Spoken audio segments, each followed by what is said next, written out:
We'll call the meeting to order. We have all board members present, including our new member, Megan. Welcome to the board. Thank you. Bruce Vanderpool is absent. And, oh, that's right, and Bruce Vanderpool is gonna be absent tonight. I mentioned that earlier and I forgot to mention it, out loud here, so, and Bruce Vanderpool absent. We did have a few additions in the agenda. Janelle, do you wanna comment on those at all? I sure will. There's a couple of things that have been added. One is we had a resignation that came in after the board meeting was published. We also have a Minnesota State High School League grant application, which it requires board resolution in order to have us submit that. So we'll walk through that item. And then we've also had a resignation come in, a second resignation come in that I'll talk through and as we get into the consent agenda items. With that, looking for approval of agenda. I move. A motion from Rick. I'll second it.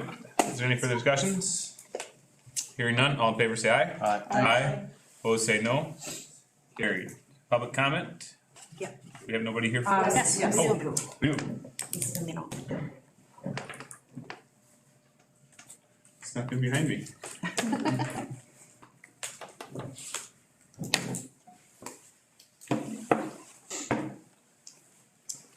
So do you have a public comment? Yes. Okay.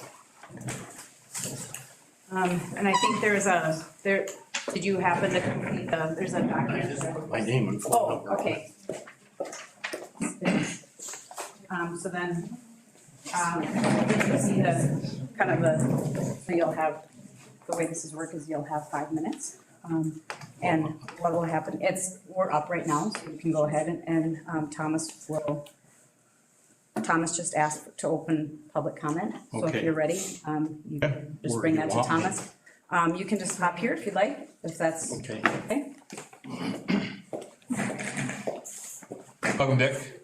Hi, I'm Dick Johnson. I'll just say that the school is very important to me. It's very important to our community.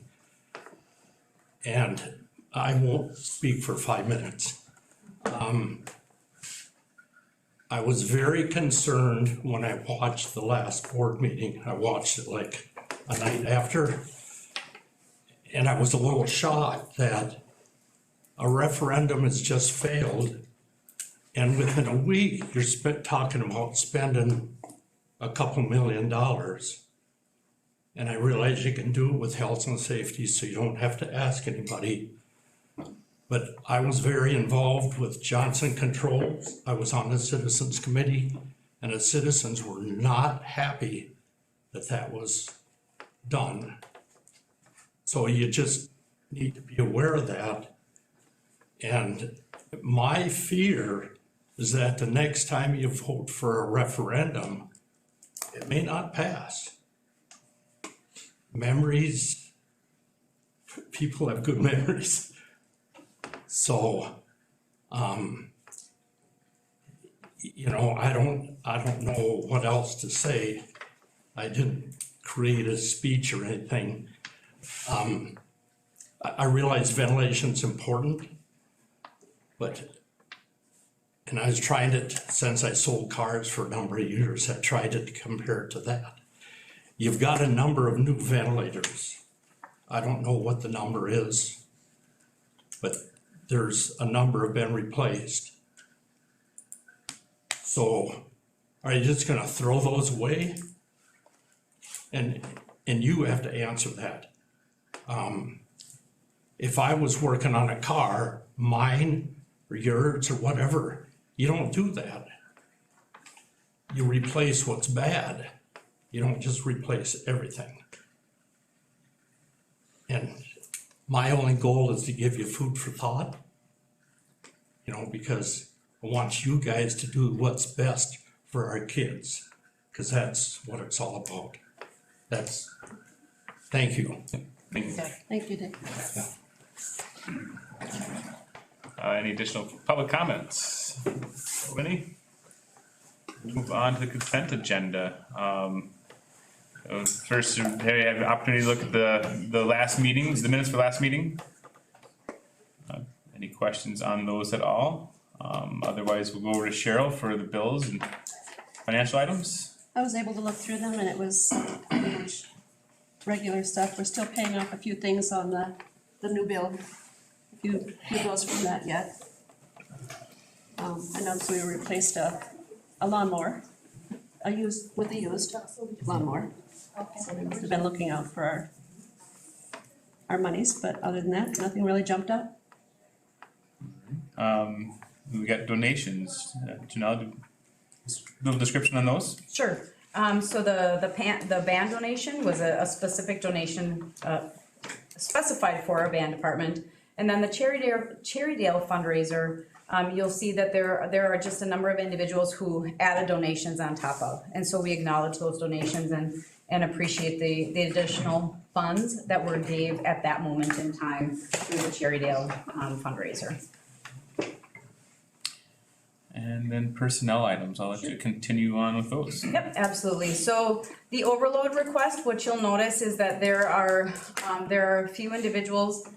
These were all budgeted in our original budget with, we hit quarter time. And so this is the remainder of the quarter. And many of these are also for the remainder of the year. But with the quarter change, you'll notice that there are changes to the overload structure. Again, these have been budgeted, so there are no implications, but they are contract additions, so that's why they're on as an overload. Are there any in the overloads that are put there because of resignation? There is one that is currently an overload to cover a class, correct? As we move into resignations, you will see we have Mr. Maher has resigned his position with the school, and you'll see a resignation there. Audra Lura, you're going to recognize her name. She is not resigning her position. She is purely resigning her school patrol position. Lori Ash is a paraprofessional who needed to resign her position to, which is an unfortunate timing for us. And Jesse Rasmussen is resigning his position of the One Act Play advisor. So those are the key resignations. The hires that we have, you'll see a paraprofessional and a girls basketball coaching position for hires. Great. Looking for a motion to approve consent agenda as presented. I'll make that motion. You got a motion from Rick, I'll second it. second from Megan. Any further discussion? Hearing none, all in favor say aye. Aye. Opposed say no. Carried. Communication items. Janelle, we'll start with you. Sure. I just wanted to spend a few minutes kind of walking through. I do know that there was a lot of discussion about the project and the timing, as Mr. Johnson alluded to earlier. I do want to just spend a little bit of time talking about the history because I think it is important for us just to kind of remember. And it was important for me as well to go back and look at where has this discussion come from, and kind of understand a little bit of the history. So I did just pull together information from, and it was from board notes and it was from board meetings. Board meetings and facility meetings. And so I just want to walk through some of that with you. So this all kind of started in April of 2019, and the school perceptions survey was conducted. And so I just included the letter here so that you could kind of see what the purpose was and to kind of hear from our community what the priority for our facility projects moving forward. I did include a link to the whole presentation so that, and as I upload into the minutes, this presentation will be there so people can access this information as well.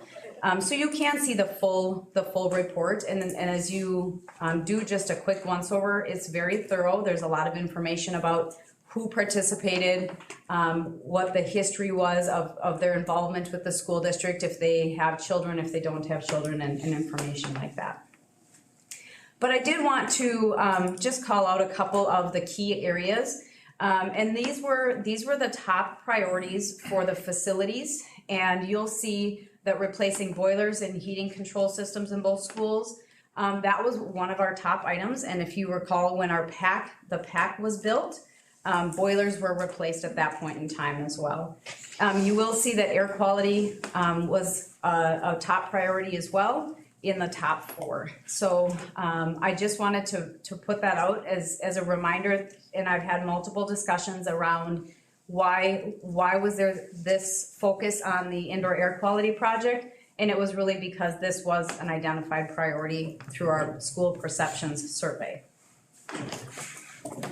So on August 29th, there was an analysis of and a presentation that took place for the Board of Education. You'll see the full presentation is linked in there. But again, this is where I started to see the conversation and the dialogue about the replacement of the unit ventilators, taking a look at upgrading main electrical services. There was reference to lighting, there's referencing to building maintenance and repairs. So again, this was in August of 2019, and so that was also part of the discussion that had taken place with the Board of Education. On October 22nd, there was a presentation to the school board that also, and again, the whole presentation is linked. For time purposes and really just to kind of be a little bit more efficient, I grabbed some of the key information in there. Because again, I wanted to look to find out how long has this discussion been taking place around the indoor air quality and around the use of the unit ventilators, and this is one of the proposed solutions for the elementary school was to replace the unit ventilators, replace the cafeteria air handling unit, provide moisture controls, dehumidification, linking everything to digital controls, and upgrading main electrical systems. So again, that was in October of 2019. The reason I included these two slides, the next two slides, was because of the discussion around the funding mechanisms and the tools that are available to school districts to use for funding projects, specifically around air quality. And that is one of the areas that I do know that, and you'll, as you review the slides, you'll take a look at number 2 is long-term facility maintenance bond and long-term facility maintenance large project bond. So there's 2 different funding mechanisms and tools that go with long-term facility maintenance. And so again, in October 22nd of 2019, this was kind of some board discussion that took place around funding mechanisms and tools around the indoor air quality project. One of the things that I do think it is important to, and you'll see it kind of come up in some of my future slides, but that by this proposal, using a proposal similar to this, and you will notice that the dollar amount here is markedly different than what we're talking about today, but you will also, if I can figure out how to go back, there we go. You will notice that there are a number of items that are talked about. So this is a scale back of the big picture, right? All right, got to get my mouse going in the right way here. Okay. So this is the secondary option that was used presented as a funding proposal.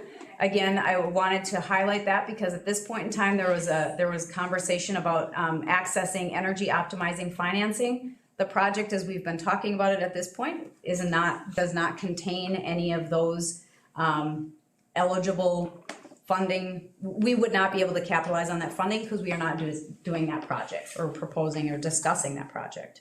Okay. So this was also presented on October 22nd of 2019, kind of what the next steps would be and how to move forward. So in September of 2019 is when the bond sale took place for $16,090,000. In October was the discussion around what is the best course of action for the indoor air quality initiative. And then the original discussion was in late 2019, early 2020, would be to bid the final scope of this work, finalize the long-term facility maintenance money and health and safety bonds if needed, And then the project would have been completed spring of 2020, summer of 2020 for the project to begin. Okay, so again, I wanted to bring this just to light because I know that this discussion and this project has been at the forefront of the work of the board for a long time around the facility committee and around just the discussion for the board. So at that point in time, there was a critical discussion and decision that ultimately was made by the school board. When the bonds were sold, there was an opportunity on how those bonds are structured. And what you'll see presented here are two different graphs that have, and I'll just draw attention to the blue lines, because the blue lines would be the debt load. And what happened is that Ellers, who is and Ellers presented at the last board meeting, Ellers has done a lot of the financial work for the school district in regards to advising us on the best way to move forward with bonding and making sure that our financing is kind of robust and clean, right? So that and we're doing it in the legitimate way, right? So as you will see, Ellers and the board talked through the two different options for building the bonds.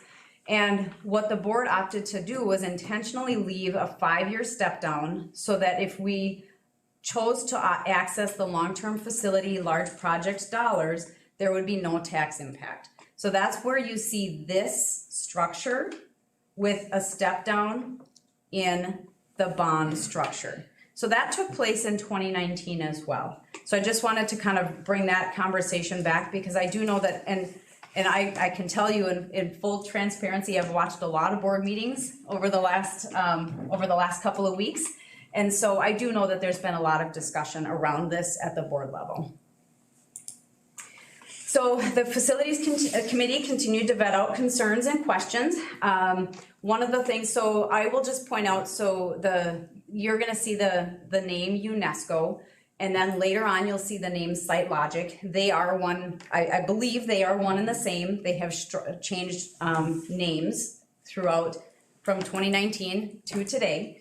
And I think it's important to note that, and this has fielded questions from a number of individuals, some of them who are here and present in discussion today. But really, I think some of the things to just be mindful of is that we've talked at length between the community and between the board around, does this make sense? What are the implications of waiting? We've had a lot of discussion around, does it make sense to replace everything? Does it make sense to have, what are some of those questions? And that really was kind of that board decision, right?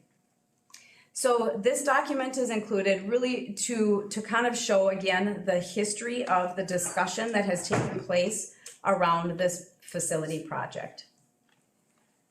So in March of 2020, COVID came on us, and during that time though, I will honestly say that for the PAC and the CTE renovation to continue and to move forward and come through in its current capacity, I think was nothing short of amazing. So that's pretty awesome. At that time, the boilers were replaced, and the PAC was built, the CTE renovation took place, and all of that was completed in August of 2020. I also noticed that during this time and I'll just go back from November 18th of 2019 to March of 2020 and forward to April 23rd of 2021, there had been extensive conversation through the facilities committee about not only the indoor air quality project, but the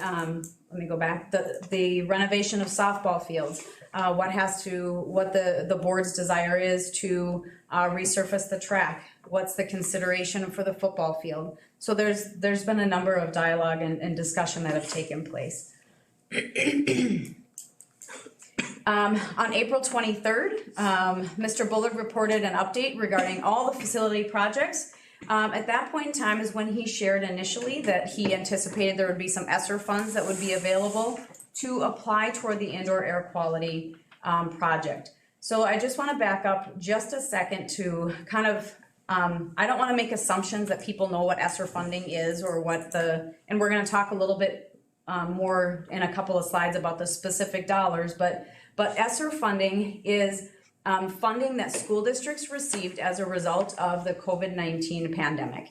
And it's their funds that come from the federal government, and the intention behind those were at the earliest onset. So you're gonna see later, I'm gonna reference Esser 2 and 3. At the beginning of like the Esser $1, that's where we bought a whole bunch of masks, and we bought shields, and we bought plexiglass, and we bought so I'm gonna share with you a little bit of my humor, because it reminded me of like the Ghostbusters packs that you could like fumigate your, So we bought all that stuff with the Esser money. Okay, so that was intended, and that came from the federal government so that school districts' budgets would not be inundated with these supplies that we needed to buy in order to address some of the needs of the pandemic, okay?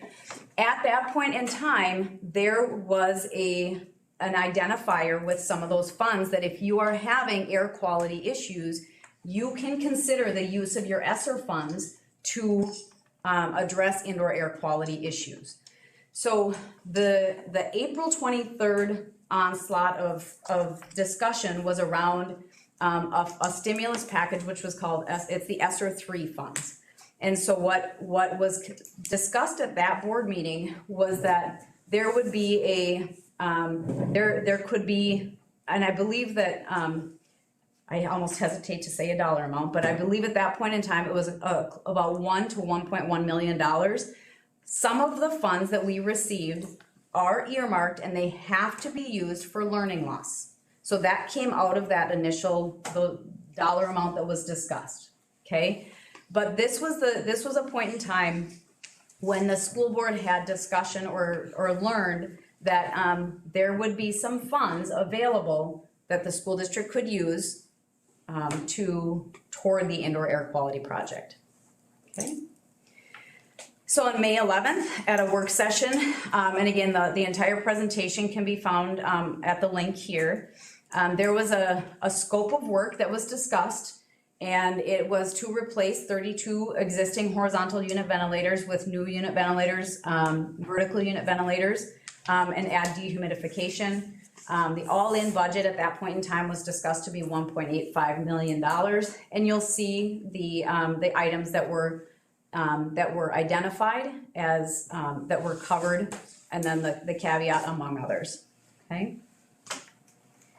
So what that brings us to today, and what are the summary of the issues at hand, okay? So the reason this is here today at this point in time is because this project went out for bids before the referendum was presented. And we needed to do that from a timing perspective. The hope was to really get in front of the bidding process to get the best bids for the school district. One of the things that I want to also just kind of bring back to is that as the bids were done this summer, there was originally a discussion about having this project done in 2 phases. So the first phase would have been last summer, and then the second phase would take place this summer. Through consultation with SiteLogic, old UNESCO SiteLogic, okay, was that there was a cost to set up in the building, take down in the building for that project. So at that point it became, let's just do it all in one summer. That's my understanding, right? So where we sit today is that and we're gonna go over the bids when we get into the items on the agenda, but the bids did come in $491,000 over budget. So that's one of the things that we certainly have to talk through today.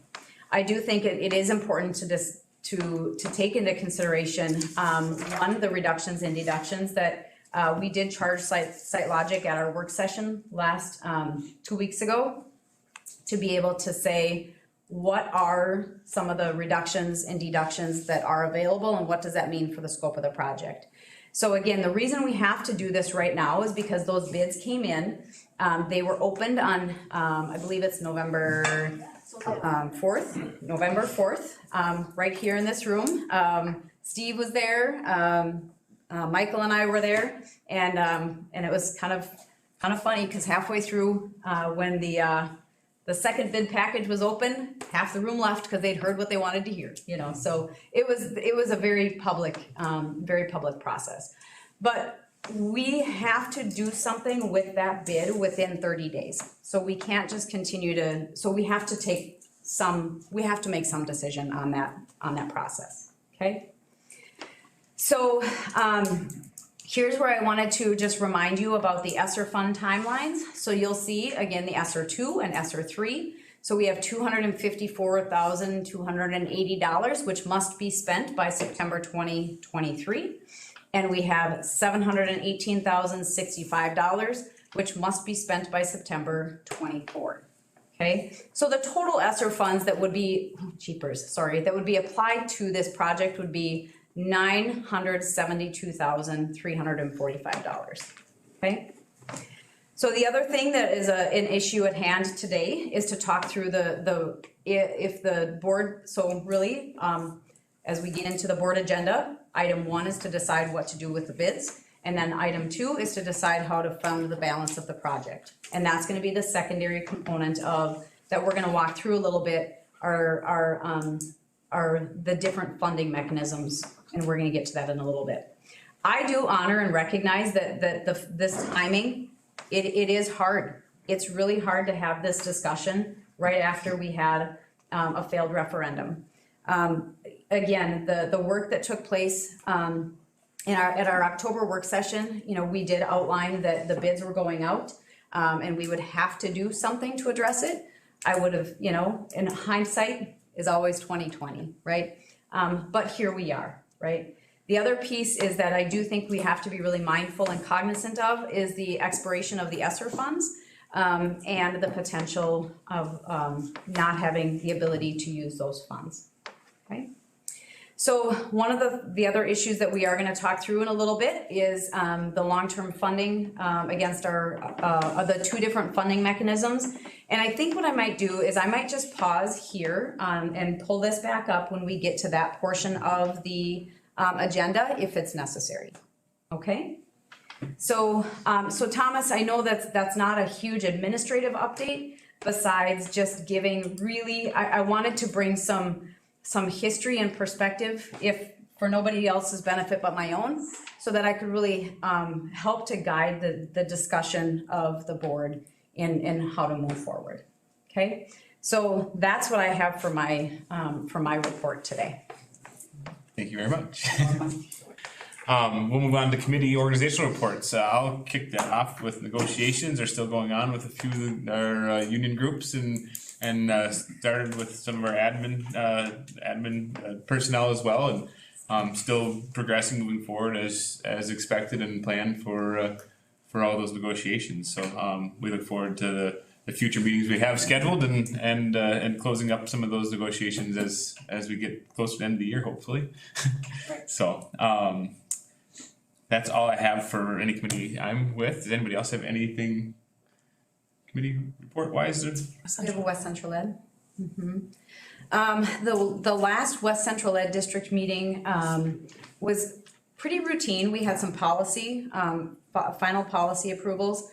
Their audit was presented as well. They received a clean audit, and it really was audit presentation and policy. So.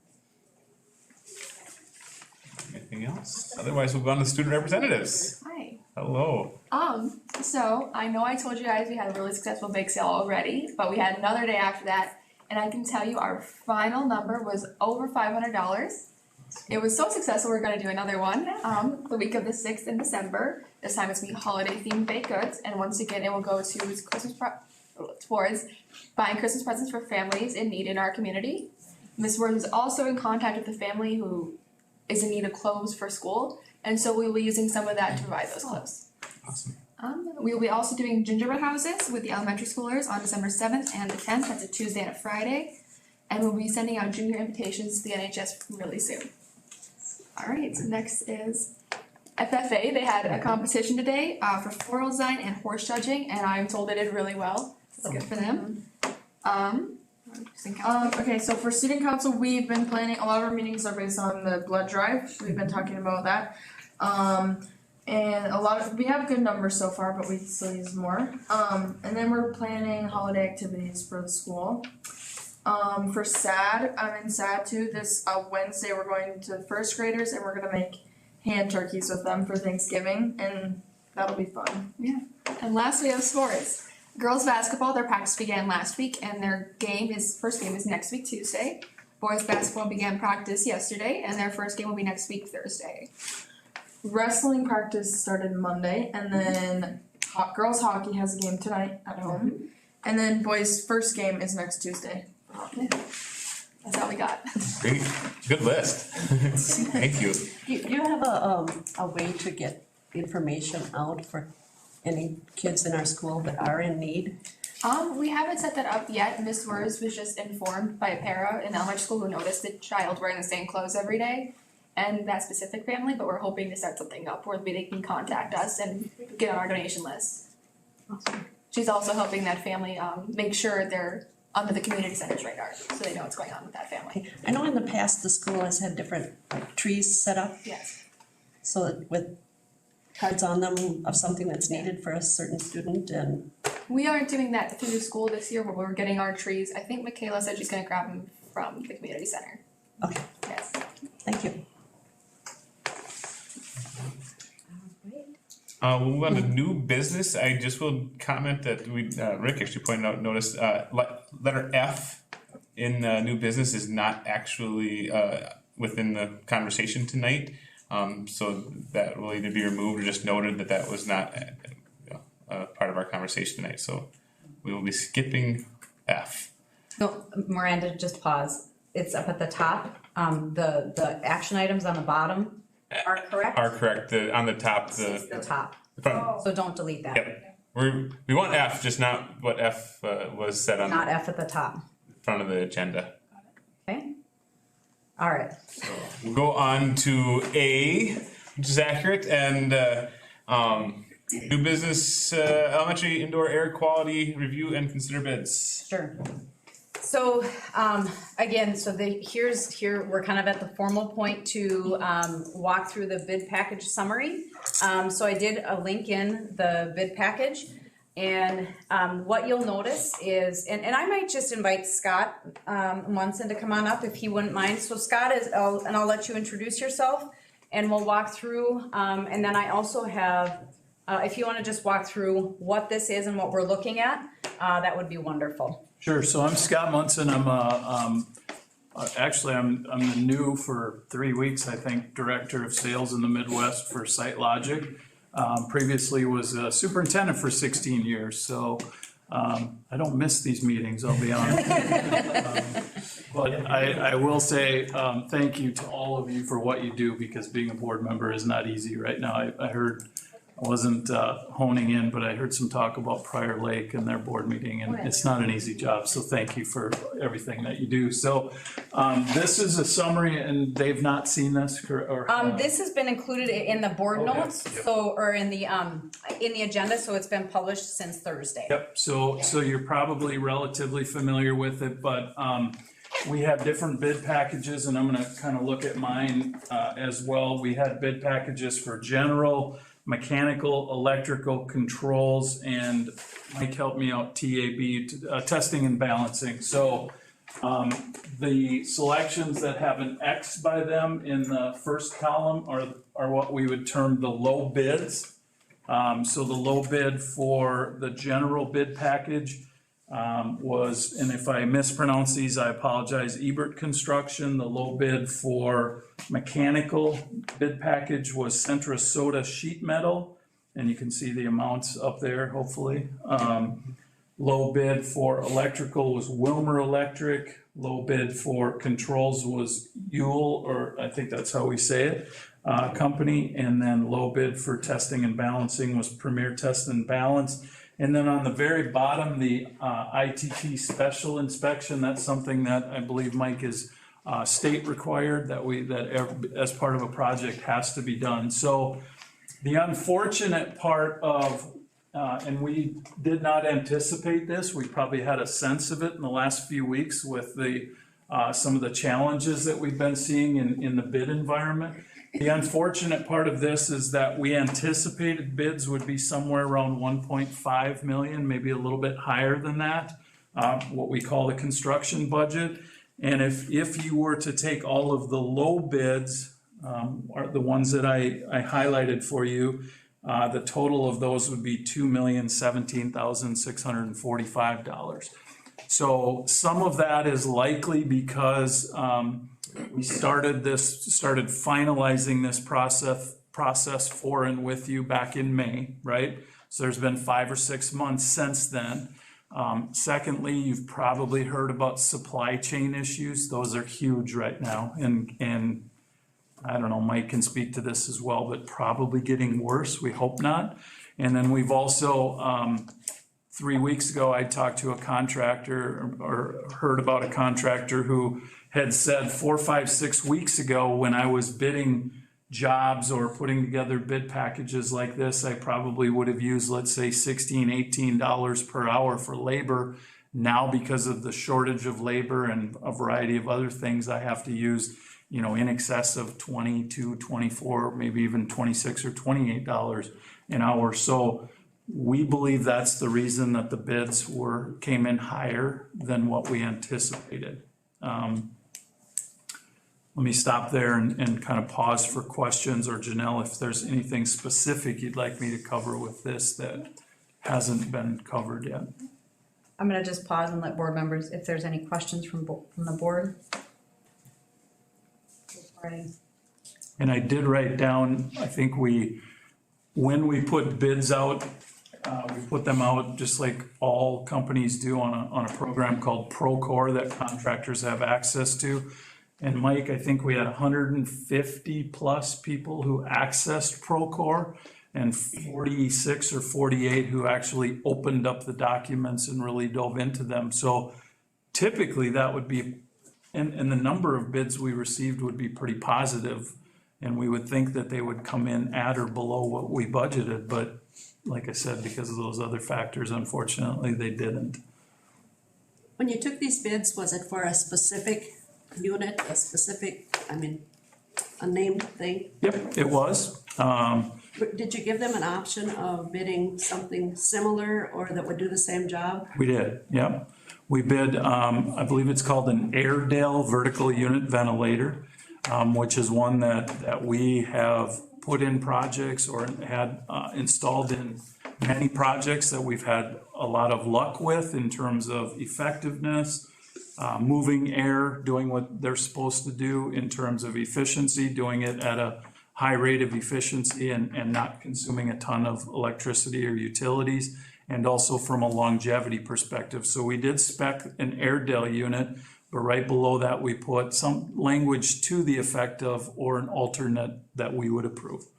And we have, the reason we do that, I guess, is just because of our experience. I know Mike can speak to this, but and he and I have talked, and I've learned a lot about this in the past few months, which is a good thing. But we've talked about other units. There's, I don't know how many different brands or kinds, but at the end of the day, you all want, and we want you to have units that are going to work, that are going to last a long time, that have a good warranty. And we've had some projects with other units besides Airedale that we've not experienced that with, and that's not good for anyone. So I believe hopefully I answered your question. Were there any bids with alternate units? I believe there were, yep. Maybe we'll get into this later, as Janelle mentioned kind of our last meeting too, we kind of had some discussion along the lines of finding some efficiencies or finding some, is there any opportunity there to find some cuts or find some? Yep. And if there's aren't any other questions about the bids, I think that would be our next step is to walk through. Okay, let me see which tab it is here. You don't get to go sit down quite yet. So, Backing away as fast as one possible. quick question. Okay, yep, go ahead. So the bids that we have here are with the air exchangers or the air handlers that you guys, The Airedales, or yep. the Airedales. Yep, and we can talk about that as, it's not listed as an option to use a different unit, that a different unit could be more expensive or could be less expensive. We can talk about that as an option if you want, and a lot of, well, when we get to that page, I can talk Yep. about that. Yep, so then too, just so that, and these all are just the identified low bidders. So that's the X here, is that's the lowest cost of the project, is what, how these are. Are these all viable bidders that you would recommend using? I would ask Mike that, but I believe so. Yes. Okay. And Janelle referenced it earlier, the bids are, the contractors are essentially, we would expect them to honor their bids for 30 days. So I know she mentioned that, but I don't know if that will fit into your conversation or not, but it's maybe something to keep in the back of your mind. All right, is this the right one? I believe so. Okay, let me see if I can make this bigger, cause I can't see that. I need to close that. How can I close that? You should be We're able to gonna hit do, the plus. let me hit the download. Nope, let's not do that. Hit the plus. Yeah, it's So just, it goes it's from just making 75. it, it's just going over there though. Oh, okay, never We mind, can- sorry. Yeah, so I will scan through this as you, go ahead, Miranda. At the top there, at the top of your bar, you can make, yep, your screen might be a little bit bigger that way. I don't know why this is not, I don't wanna get rid but we'll try that. Okay? So, Do you wanna just walk through the deductions and what some of these options would mean for the scope of the project? sure. So it's my understanding at the last board meeting, our charge was to go back and find what we call deducts or potential deducts, right? Ways that you could consider implementing into the project to reduce the cost. So we did that, and I believe there's either 11 or 12 of them, I can never keep track. But the first one would be if you wanted to remove dehumidification from the vertical unit ventilator. So there's a component of the vertical unit ventilators that helps to dehumidify the air as well, right? And if you wanted to pull that out of it'd be the same unit, just minus dehumidification, that would save $21,500. Second deduct is factory control accessories, and probably the best example of that, I'm just looking around here, would be like motion sensors. If there's nobody in a room, the vertical unit ventilator would sense that there had been nobody in the room for 10 minutes or whatever and shut down. As soon as somebody came back in the room, it would sense that motion and start up again. So just a way to save some energy. There's other accessories, but that would be probably the best example. And removing those accessories would say, also, if there's a dirty filter that needs to be replaced or changed, or if there's an alarm going off in a particular unit, that would also be part of these accessories. So you could take that out for a savings of $23,150. Deduct number 3 is technical language, savings of $24,700. Mike, you're gonna have to help me out with this. I know you've already done it 2 times, but the 10K SCCR, I think we had some units that we made consistent. Help me out. Yeah, it's how robust the units are built electrically. So it came into the code a few years ago that they have to have a certain short circuit protection. So if the units are further from the main service, there's some resistance there, and their short circuit protection doesn't need to be as large. If they're closer to the main service, they need more protection. And initially, we knew some of the units on the job had to have a 10,000 amp short circuit protection. So to maintain consistency, we just said make them all that way, build them the same way, so they're all the same. So if you want to interchange parts or do anything, so you don't have that problem. You don't have to worry about that. As this, we just identified, these are the ones that need to be 10K, these are the ones that need to be 5K, and we'll take the savings associated with building the less robust ones. And some of that was for Steve's benefit and his staff as well. For maintenance purposes, everything is the same, like Mike alluded to, for replacement parts and things like that. But you could, like Mike said, kind of trim that back a little bit for just about $25,000 in savings. Deduct number 4 is basically to replace copper with aluminum. Copper prices are 200 or 300 times what they have been, I think is what I heard. So that would be an option. Copper is the best, but aluminum will certainly work. And that would be a deduct savings of approximately $22,800, excuse me. Let's see, did it end up being Office 170 is what I have, but Mike, which, we decided we wouldn't need to do anything in the.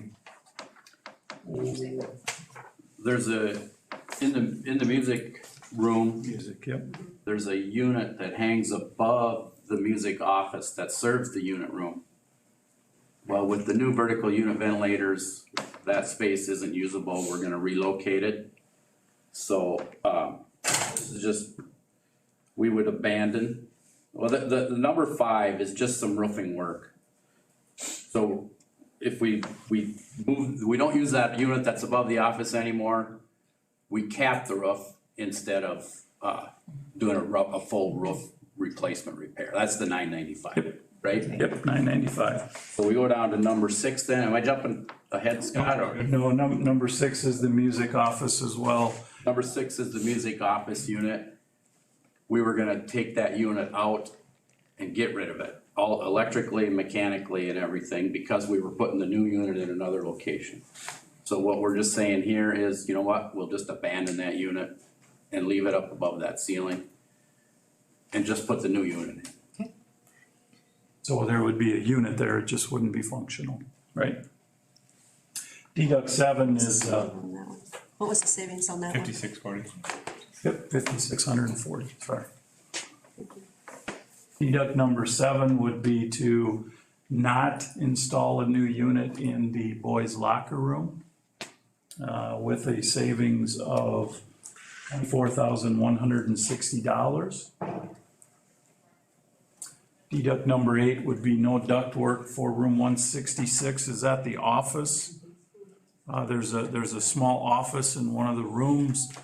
Question came up, maybe Steve asked a good question, would there still be heat in there? And I think we said there would be, because there's a Thermostat in there. thermostat, yep. So, that could be a possibility. Heat room with, on the end, Yep. with, I know, I like you say that. Deduct number 9, in addition to deduct number 1, you could also choose to go with vertical unit ventilators that did not have cooling included. So they would help improve airflow, air distribution, I believe air quality, but they wouldn't have dehumidification or cooling. But a significant savings, almost $177,000. Deduct number 10 for $9,000 savings. Originally, I believe we're gonna cover the entire floor in the rooms that work was going to be done in, but now I think Steve came up with the idea of moving everything to like a quarter of the room, so we would technically save about 25% of the floor protection. And consequently be able to save about $9,000. Deduct number 11 is electrical, and we still need to verify and qualify that because, and Mike can talk about it, but we've not received a concrete answer, at least as of yesterday, or maybe today, a concrete answer from the contractor and the engineer that we can do this. Mike, what's the modify the main switchboard? So modify the main switchboard is to take and get a smaller switchboard. So it still would have some room available. What happened is there was a switchboard specified, and it took us a couple weeks to get here. This number just came in, but the wholesalers and the manufacturers looked at the project and the main switchgear that was specified, and they said, you know what? There's these other options that are available that'll still give you a service. You won't have as much space, you'll have less cabinets, but you're still gonna get what you want, and you're still gonna have some space for future. So we feel that would be an acceptable service for you at substantial savings here. Was this the one, Mike, that the contractor said that switch gears now have 6-month lead times on them? Yeah, so last time we were here, we talked a little bit about 24 weeks delivery. And that's not to be confused, we believe the Airedale units, we can get them in 16 to 18 weeks. But all the talk around the industry is, and from the electrical wholesalers, is electrical switchgear equipment is around 6 months out right now. So that's kind of our critical path for the project, schedule wise, is to get that electrical equipment ordered. And then, excuse me, deduct number 12, if you chose to go with units that did not have cooling and dehumidification, there would be significant savings relative to electrical in terms of not having to provide as much wiring and even like along the wall there between the outlets, that type of equipment, for lack of a better term. So there would be significant savings because obviously cooling and dehumidification take ramped up electrical work. Can I ask a couple questions? Sure can. So in regards to the sensors, is that something that can be added later? And if we would decide not to do that, are there actually implications in electricity, or our bills be more, like, do you know what I mean? Like if we didn't do it long-term, because there's not a sensor, that we would be. Yep, so I think there's two questions there, right? One, would the utility costs be more? Yeah, I think it would be, because they'd be constantly running. I'm not gonna tell you I think it would be significantly more, but I do believe it would be more. The second part of that is, as we all know, the longer equipment runs, the shorter the life gets, right? In terms of adding motion sensors after the project, Mike, I'd have to defer that to you. Yeah, if you were gonna look into this and add the occupancy sensors, the dirty filter sensor, there's also a phase monitor, which is electrical protection device that's in there. And I'm sure it was those 3 items at least. If you were gonna add them, it would probably cost you triple Okay. what it's costing you right now. Go ahead, Maggie. I was gonna ask about the dehumidification. What are the cons of us eliminating that? Does that increase risk of mold? Does that, I mean, when you talk about not having cooling and then not removing the humidity, that's problematic too. Yeah, again, I can tell you what my perspective would be, and I think you just said it, Maggie, you know, the more moisture there is and the less in the air and the less ability you have to control that moisture, the chances of, knock on wood, hopefully not mold, but something like that happening. The comfort level is the other thing. I mean, we can walk into 2 rooms that are 72 degrees and one's dehumidified and one's not, and there's a noticeable difference there. But Mike, anything else to add? I think you said it pretty well. Yeah. Well, and I think That the answers one, your question. Oh, it does, thank you. Yeah. I think the one thing too that we have to think about with that the dehumidification is the elementary school is an older building. So the chance of the moisture getting caught in there and mold growing, and then our kids being currently we're not dehumidified in that building.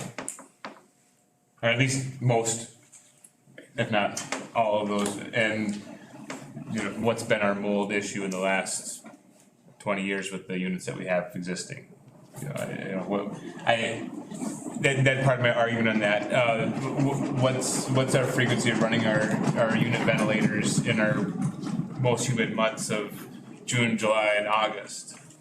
Like, what's the frequency of those that are actually running? And will we run these new vertical units all summer long when nobody's in the building? No. So, you know, I just kind of not argue, but just bring up those points, those thought process. And that's certainly with the air conditioning, the cooling factor of them, but you know, again, that goes that same notion, our hottest months of the summer, June, July, and August, there's nobody there. So I would actually go back then and question, is there the availability to add dehumidification and potentially cooling in some rooms? Because we do have 5 rooms that are used for pause all summer long, you know, and I just put a number up there at 5, but you know, looking at these deductions, can we concentrate some of that effort, some of that cost to sections of the building that we know are going to be used and need to be comfortable for the kids that go to pause all summer long? You know, if that's a possibility to add that back in, you know, not that I expect to have a cost this week on that, just an idea, is it possible? Sorry, Thomas. Yeah. Didn't mean to interrupt No. you. I think the one thing too, though, that we need to look at is historically, the weather is warmer in May and September. So, I mean, the buildings are pretty warm those 2 months, and the kids are in school, and that's when. Yeah, and I don't disagree with that, but that's, you know, not to put it, when we look at a cost perspective, what this is overall gonna cost, 2 out of the 9 months, you know, is it worth $200 and some odd thousand in the cost of this to our general public for 2 of the 9 months when all of us in this room lived with schools with no air conditioning, no anything. We grew up, not saying that our kids should or shouldn't, but I'm also saying that there is some aspect of the savings that we have to consider for potentially 2 months out of the school year. Well, Sorry, Meg. I was just gonna say, when you initially did like the assessment of the heat in our classrooms, because that is part of an indicator of learning, is the comfort of the room, it was air quality, was heat. Was that done in the winter though? Was our main heating issue because rooms were too hot in the winter? Like, I can't remember when. I wanna say it was in March, Maggie, but It was- I'm not on. So it was more of a cold weather problem that things Yes. were too hot because of, okay, I was just like, And then, if I recall, when that was done, it was that our rooms weren't circulating air appropriately to get cool air in. okay. Cause you can't go into a boiler and say, well, I just want to tune it down a little bit, like you can your thermostat at home. So you have to recirculate cool air to build your comfort. Are number 1 and number 9 tied together? To a large extent, you could choose to not have, you could choose deduct 1 to not have dehumidification, but you can't choose deduct 9 Without. and still have dehumidification, so Okay. that makes sense. Hopefully it does. So we can't take out the cooling part of it and And keep leave the humidification. That's it. I was thinking the same thing. I'm Correct. like, well, we Which makes sense. If you're gonna cool, it's gotta dehumidify.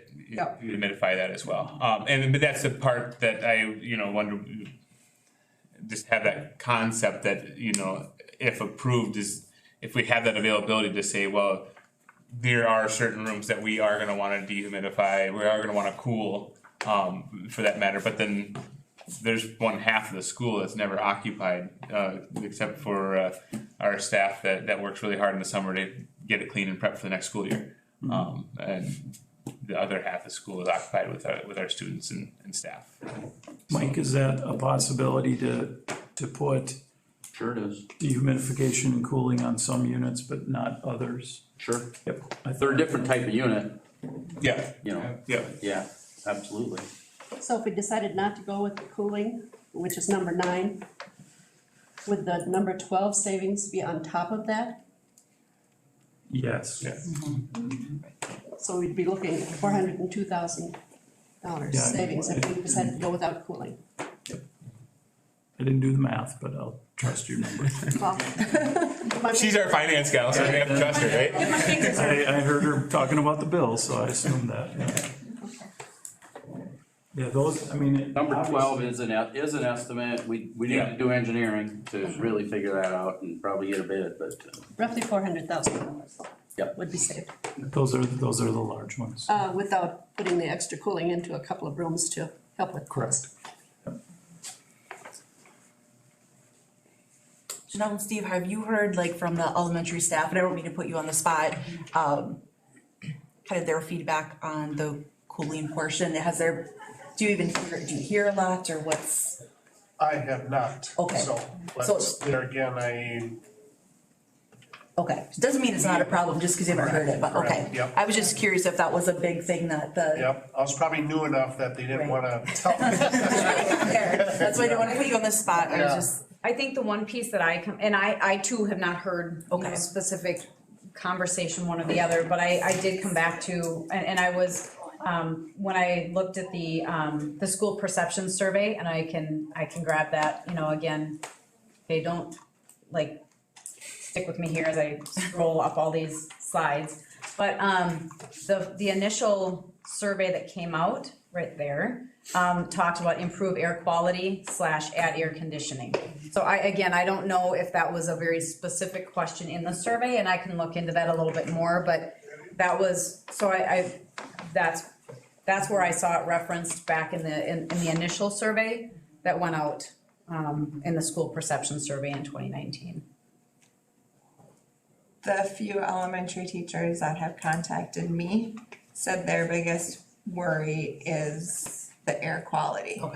Cause they said right now that the 9 months they're in school, their health is not the greatest, and the 3 months they're not in school, they're great, so.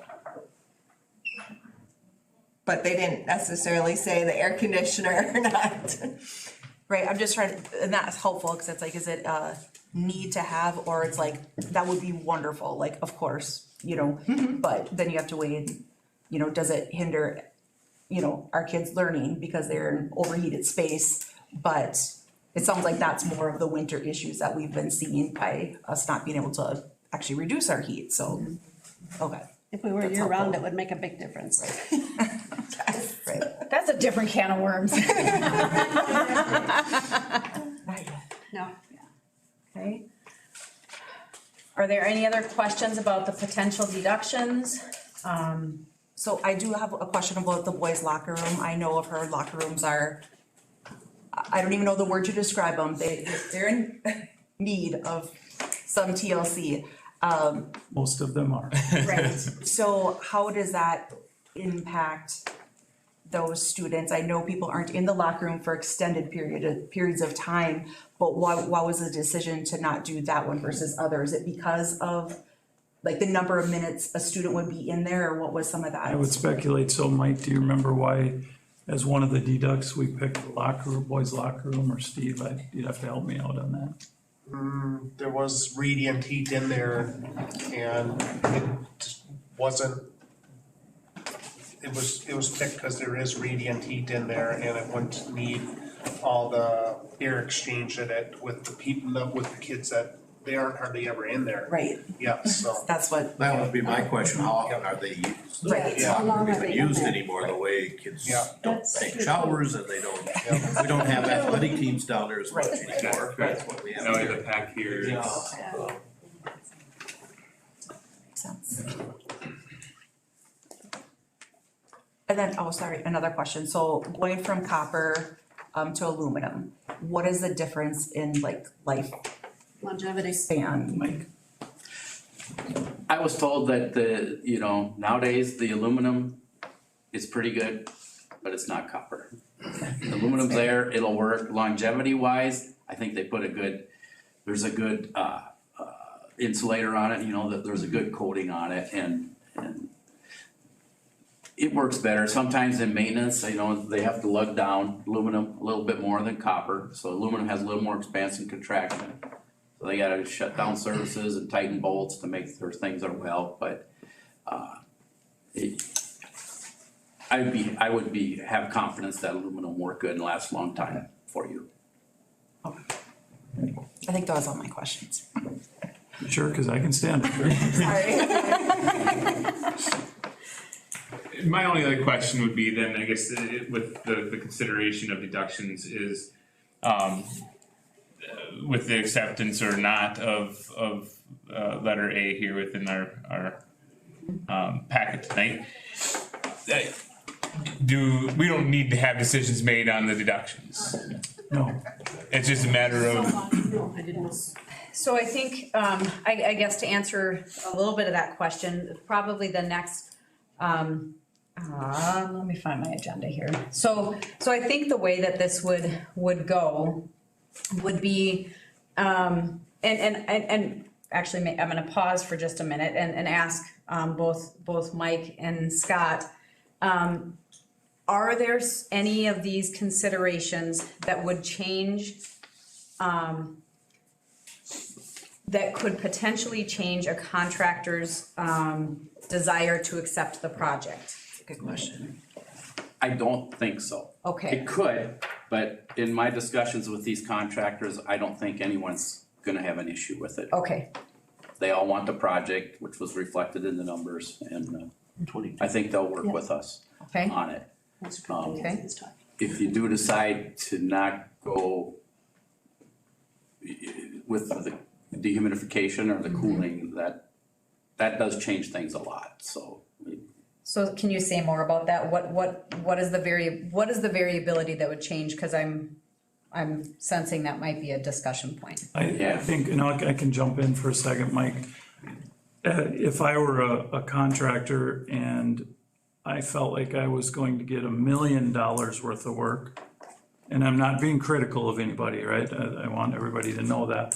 And then all of a sudden, $400,000 of it was peeled out through a change order, because that's what we would do. I may go, well, I can get an $850,000 project, I'm just making something up, in BBE. You know, so that could happen. We don't think it will or don't know that it will, but it is a possibility. Not at BBE. I know, I'm sorry. Wrong direction, Scott, wrong direction. But so is there anything that, so there, if we were to, so let's say hypothetically, the board would make someone would make a motion to accept the lowest bids with the following change, deductions identified. I mean, or with deductions to the tune of, you know, we can, however that goes. Is there anything that would change? There's no need to rebid anything. There's no need to, so the bid package, because we would accept the bid packages, and then with the caveat of deductions, is that correct? We believe so, Yes. yeah. So we wouldn't be charged for a change order because nothing's nothing's been ordered. right, okay. The key, I think, is to, and Mike can jump in here and correct me, but the key, and I don't know how many days, we probably don't have a lot of days left before those bids expire.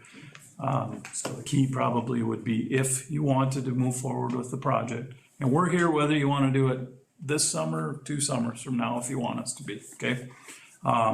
But if you wanted to move forward with the project, I think accepting the low bids is the first thing, and then if you wanna talk about deducts and what to put in there, absolutely, otherwise that maybe could wait a couple days. I don't know, Mike, would you disagree with that, or Well, when I go back to they're gonna wanna know? the equipment delivery problem, I would like to get a decision on that, because if it is a big change electrically, that does take engineering, right? And these engineering staffs, they're backed up just as busy as everybody right now, and they're probably not gonna put us to the front of their queue. So now all of a sudden, we're waiting 4, 5, 6 weeks to get our engineering completed to determine what equipment we do wanna order, so. Yeah, that one scares me a little bit, if you do wanna take that out, But it is an option. could goof things up, yep.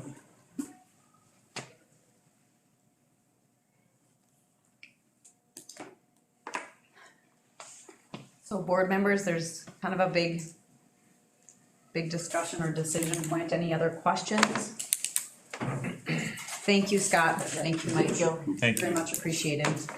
I just wanna say, I mean, like what Big shared, and like you had said, this is hard, right? Nobody wanted the referendum to fail. And it's hard because we do have to make these decisions, but I keep, wrestling with that. I'm like, at the end of the day, I feel I'm here for students. Like, how do we serve our students? This has been an identified issue for 3 years now. We said we're gonna address it, and it's actually gonna be in 2022 that'll be addressed, you know what I mean? And we're almost in 2022. And so, I mean, I just say, we have been working on this for a long time. And, is this in the best interest of our students? And based on the data that we have and what we've already decided why we were gonna move forward, we have said it is in the best interest of our students, and that's why we're doing this. So I'm just trying to say, yes, it is very difficult and hard. This isn't a fun thing to have to decide right now, but I don't know if that made sense. Okay. It's in the best interest of students, which we have to balance against the cost factors Yes. involved in this. Yep. From May to now, my figures say we went up 30 to 33%. Yes. Now, with these deductions, it looks like we're back down to where we were. About 1.8. That's just off the top, but at least we came up with the same figure. Yes. That's what I was wondering, what is that percent increase, and that's what is about 30. Well, we came up with deductions of $566,145. And if you take that bottom number there of 4,404,378, it ends up with 1,838,233. And, I'll caution the thought process again that, the deductions, although I appreciate them, we're not 100% on them yet, and understandably with electrical, and you guys did a very good job explaining that, and I do appreciate that, and we all have to keep that in the back of our heads, that's their best estimate off of their professional expertise, within this industry, and but then also there's that notion, of the consideration for adding some of those deductions back in, if we're considering certain rooms wanting to be cooled because they are occupied in the summer. So, if we're estimating 1.8, my guess is, let's be reasonable and say it's probably gonna be closer to 2.1. We're gonna save half of what we went over, just to be, just back in my head. I agree. This is something I've been on the facility committee this whole time. I've sat in every one of those meetings. I've sat in every one of these board meetings. Haven't missed a thought. Not that I remember, everything said in every one of those meetings, but I do remember the common theme that this is something that has been talked about and has been going on within this board. The board we currently have present. It's what we've been talking about for 3 years. It's what we've been doing. There's a thought that you can say it's unfortunate timing after the failed referendum, but it's also the fact that it doesn't change where our conversation would be, pass or fail. We're still here to do what we need to do for students. We're still here what we need to do for the community, for our space. There's conversation of how long we're going to keep that building. Well, how long does it take to get rid of the building? First of all, so we had a conversation earlier. If 5 years from now we want to make a 10-year plan of how we're going to vacate that building and build a new building, we're talking 15 years from now. That's still a long time. And that's a conservative thought process, because I don't see us jumping up and down to start thinking about how we're going to build a new building in the next 5 years, with or without new ventilators in the elementary building. we're still a long ways out from making plans to how do we see this facility, how do we see this school district looking. And that's a 15 to 20 year plan, so. That's a lot of years of students passing through every single year. At the same time, I see all of these deductions would really have no significant impact on our improvement of air quality for the students, No, which is what we were Yes, aiming for in the first place. I would say we're still. Even with these deductions, we would be getting down to a more tax-friendly number. And providing the And air providing quality. the air quality that we all want for the kids at the same time. And these were really great looks at things and great ideas. Thank you very much for looking at that. We'll have one more time for any additional comments, but at this point in time, we'll look for a motion. I'll make a motion. Make a motion to approve. Yep. Second. I have a motion from Maggie, a second from Jake. One more time, any further discussion? We don't even talk about how we're gonna fund it. I'm hesitant, I'm not gonna vote for it. Haven't even talked to the next level. Well, that's, I think, Janelle, I guess I can come to you on this as well, but that's the next item up on our thing is how we're gonna fund it. So to clarify this motion, that is Is to approve the bid package. So you would want to approve, to specify that it would be the lowest bid package, and if there are any modifications And deductions. and deductions, you would likely want to specify that.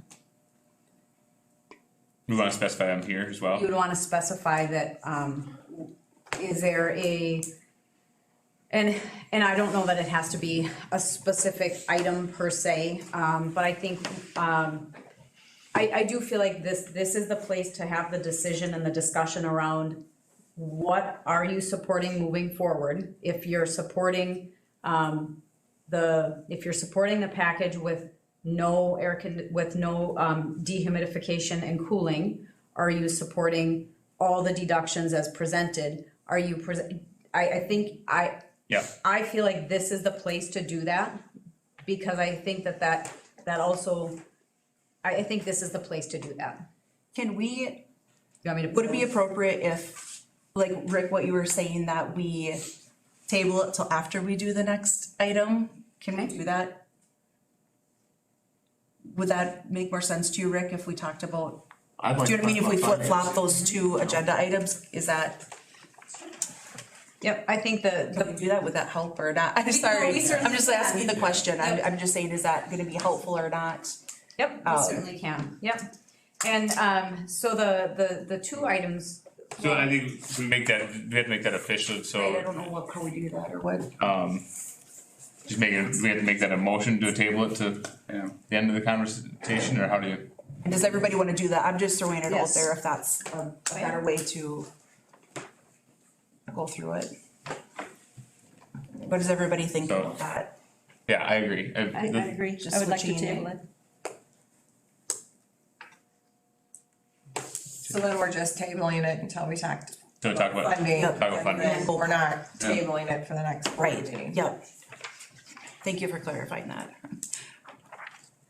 So I move that we table item A and then lay upon the table right now item B.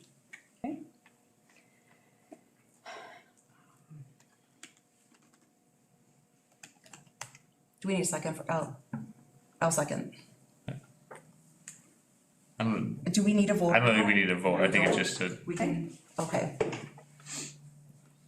All right, so I'm just looking for a document to share up with you. item B will be funding and finance, and we'll patiently wait. Thank you.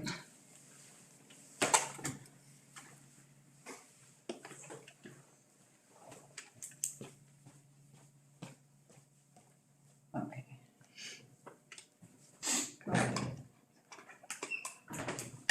Okay, so there are two, I guess, funding mechanisms and discussions that have been brought into that have been brought into kind of consideration over the course of this,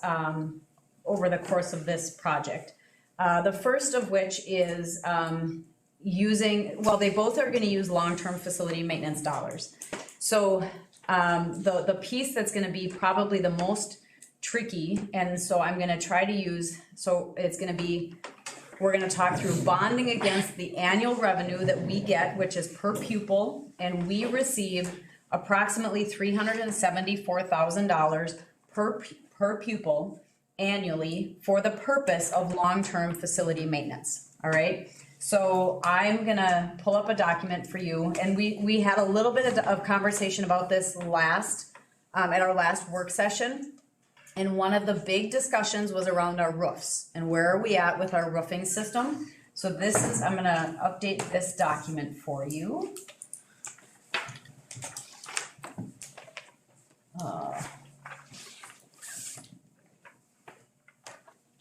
And I apologize that I didn't have these in. We've been waiting for our, oh, well, of course, that's, I'm missing a letter. All right. So this is, so we were waiting for, to hear back from the company who's been kind of managing and supporting our roof process over the course of, years. And so we have added that information into this spreadsheet. So this is a spreadsheet that you all will be semi-familiar with because you see it annually. This is part of a 10-year plan that we have to submit to the Department of Education around our use of this $374,000 that we receive annually, okay? Some of the things that you'll notice, so in this spreadsheet, you will see that the one funding mechanism that we have is that we can buy bonds against our annual allocation, okay? That would, in order to do that, that would fund the project up front for the approximately $1.5 million, and then we pay it back against this. So it's kind of like, you know, let's use the car analogy. You know, if I have a budget of $300,000 and I go and buy $125,000 whatever, I gotta take that out of my 300, right? So that's really what this mechanism is doing. You're saying we're borrowing against our revenue, okay? So the first thing that you will see in this space right here is that from 22-23 on, we are gonna have $125,000 every year that is allocated toward the repayment of those bonds, okay? That's almost 30, it's just shy of 34%. And I'm gonna come back up to my, my document here, because I have the percentages. It's just shy of 35% of our revenue, okay, that we receive on an annual basis. The things that the board really needs to consider in tying up these funds is that these are also the funds that we use for our roof system. We have talked about them for our softball field. We've talked about them for some of just the maintenance of our buildings, okay? So the most critical context of that has come into play is around our roof systems, right? So I did have, and I'll maybe turn it over and let Steve kind of add any details that I'm missing here, but I'm gonna scroll down, so you'll notice the part that's scrolling is on the bottom here, okay? This is where we have, you'll notice in these site projects, you'll notice that this is where we've allocated some money for things like the upkeep of our fields. We've also started budgeting in softball field updates, football field updates. That's all been discussion through the facilities committee. Okay, so there's been some proactive budgeting there. You will also notice that, did I scroll past them? I think I maybe did. I must scroll past the roofing systems. So there it is, roof repairs, okay? So when we had a conversation in approximately 3 years, so as we look out funding, the 22-23, we'll put in approximately $2,000 or budget in $2,000 for just general patching, repair, light work. Again, the same in 23-24, and we are expecting that we will have a significant upgrade or a replacement in 24-25, and that is a $370,000 expenditure. Okay, so when what is the bottom line, and what does this mean for our LTFM dollars? So we're gonna just come down to the end, and though the only areas that have changed on this document from when it was approved is the roofing system, okay? And I take that back, and the fact that we allocated the $125,000 toward paying back the bonds, okay? So that being said, we really do have to come down to look at our cash flow of what it is that that we can over the course of the next few years, the projects that we have in place, you'll see that and I'm gonna make this bigger because if anybody else is like me, I am. Thank you. Yeah, you're welcome. Yep. Oh, I didn't need to add it. No, I just have to find my right icon. Okay, Miranda, help me out. Where is my Up a little bit, my plus? left, Where? left, Left. Far left. right a little bit. Far left. Right. Oh, here we go. So small, you can't zoom. Oh, you can't see it. Good team effort, all. All right, so I'm gonna make this just a little bit bigger, and we'll look at it, and then we'll scroll. Okay. So, let me go 150. All right. So on where this really does kind of, oh, that's not gonna work for me either. The way she has that. Type in the percentage instead. Okay, let's do that. Let's go in. That's a little better. Is that better for people a little bit? Okay. So so again, now that it's a little bit bigger, I'll go back up to the top, and you'll see this section is frozen because that's where it's got our allocation. And then you'll see each of the years. Here's where the projects have been discussed. This is the bonds that we talked about, buying them, paying for them at $125,000 annually. That comes off of our $374,000 worth of revenue. So then I'm gonna just try to be a little bit slow as I kind of go through and go down. And you'll see that these are items that have been in the plan and have already been discussed with administration and approved as part of the plan. You'll see in 21-22, these items, many of them have already taken place, and so which is phenomenal. This is where the roof repairs, we added in the $2,000, and the $370,000 project is the one that we know. Again, most of our roofs, I think when you have a 20 or 30 year lifespan, you get 25, 30. I mean, they're good until they're not good, but we want to be ready for them to be repaired, right? So that's why I think it is advantageous to have that information in there. So some air handlers, we've talked a little bit about. I'm sorry, that is another area that we had Steve and I had some analysis on as we walked through. I gotta tell you, I was on top of the roofs the other day. I felt really fancy. I was worried about my high heels.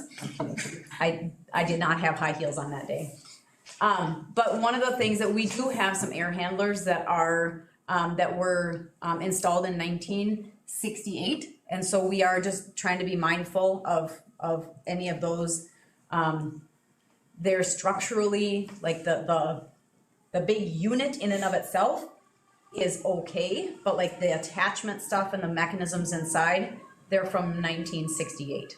So we are very aware that those are on the trajectory, and we put those out to about 25, 26 to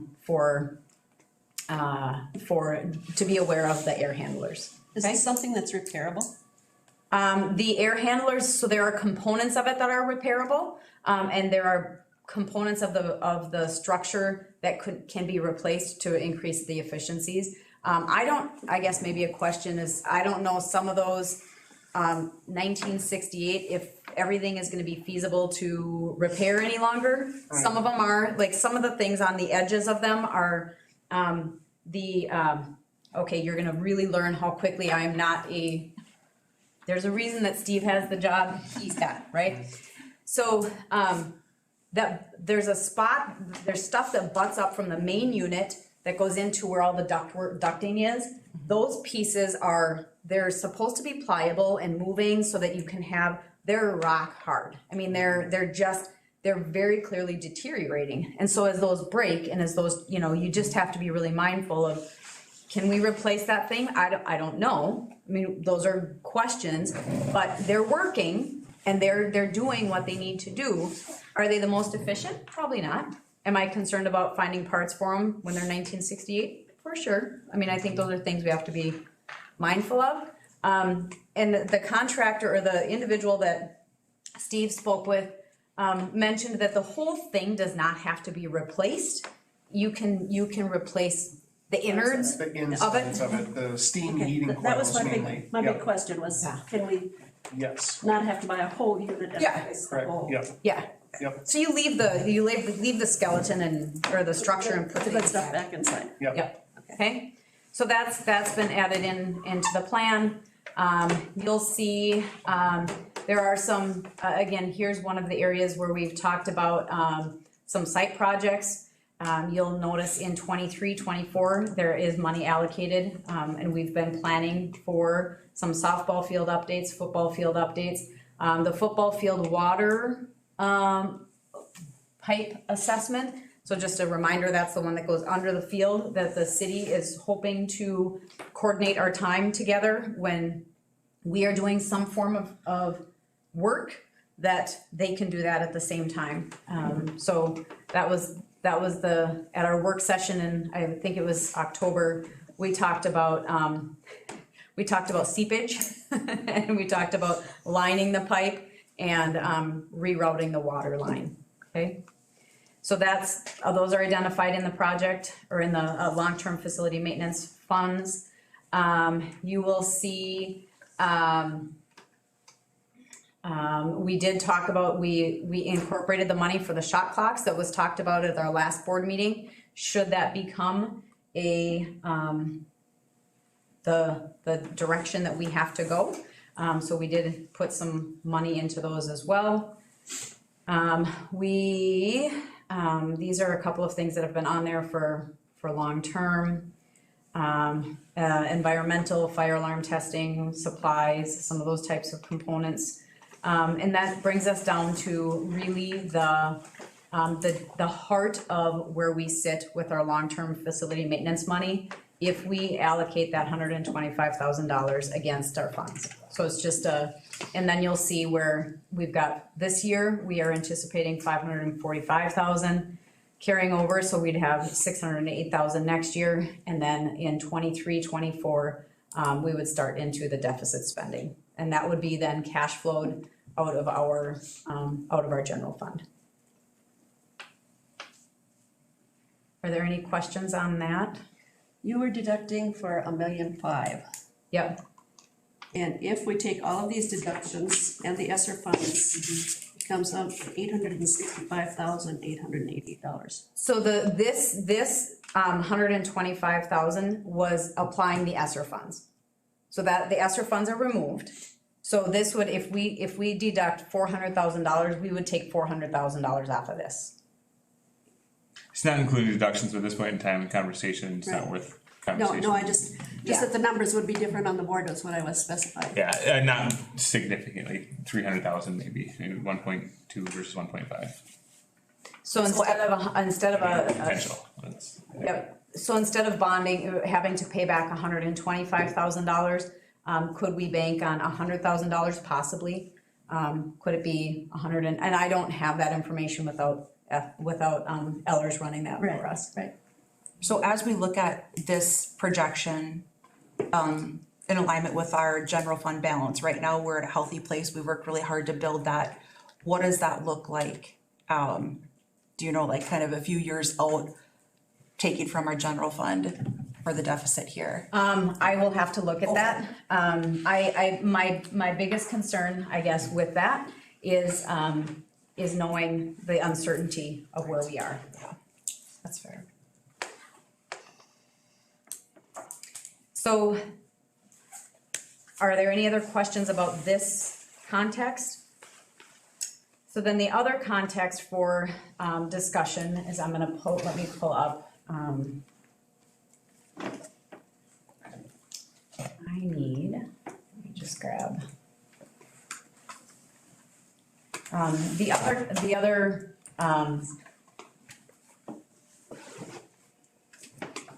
I'm not finding it in my drive. Can I just I'm gonna log into my email quick and tell you, because I know right where that's at, right where it is in the.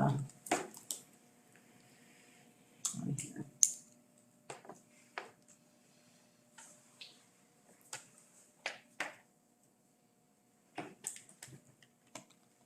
Talk amongst yourselves. We'll just watch you. Yeah, I love that. Yep. And I love that everybody that watches that will go, ooh. Got flustered. Thank you. I'd like to know where the 400,000 that was supposed to be left from the last project. What happened to that? And you don't have to answer that tonight.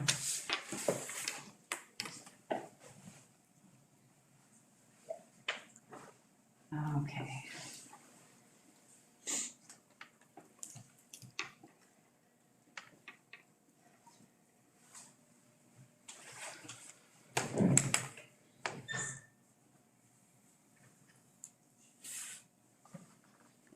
All right. So it'll go right in my drive when I click on this.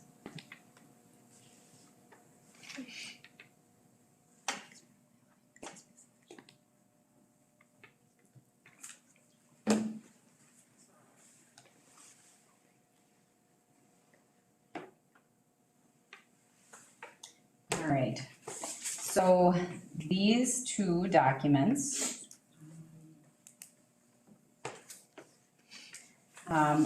are what was shared after Ellers reran the long-term facility maintenance bonding project, okay? And so these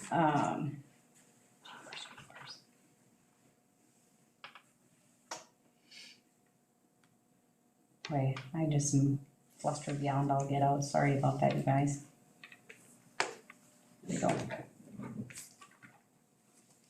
So this comes back to the concept that was originally talked about quite a few, oh, this should be in my drive. Over the course of a number of years in using the long-term facility maintenance bonding process for an indoor air quality project that qualifies as a large project fund. This is the old health and safety funding mechanism, okay? So when we looked at the spreadsheet or at when we looked at the slide that talks about using the long-term facility maintenance large project bonding, this is where the board had multiple discussions about the step-down process of buying the bonds in 2019 in order to utilize this funding mechanism that's only available for very targeted projects. And I think that's one of the things that we have to keep at the forefront of the discussion is that many of the other projects, and if I click back to the long-term facility maintenance dollars, many of those projects, like roofing systems, you cannot use the LTFM bonding money for that type of a project, okay? You cannot use it to do a softball field renovation. There's very, very targeted projects that you can use the bonds for the long-term, the large project, okay? So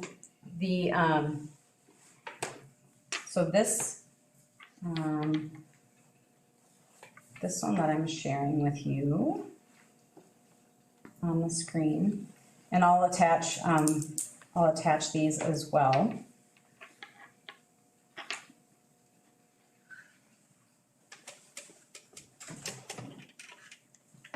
Oh, of course there was a problem.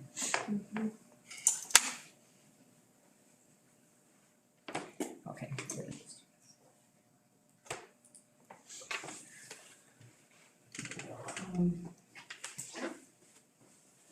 I don't know why this isn't allowing me to drop it in my drive.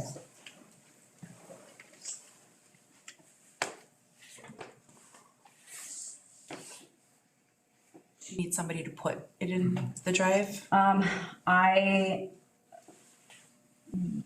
Do you have it on your, do you have it from your, the board notes? Cause I can't get it to lock, it won't drop into my drive, which is what I'm trying to get it to do. So if you went to the board notes in the drive, would it show up? Yeah, let me just do that.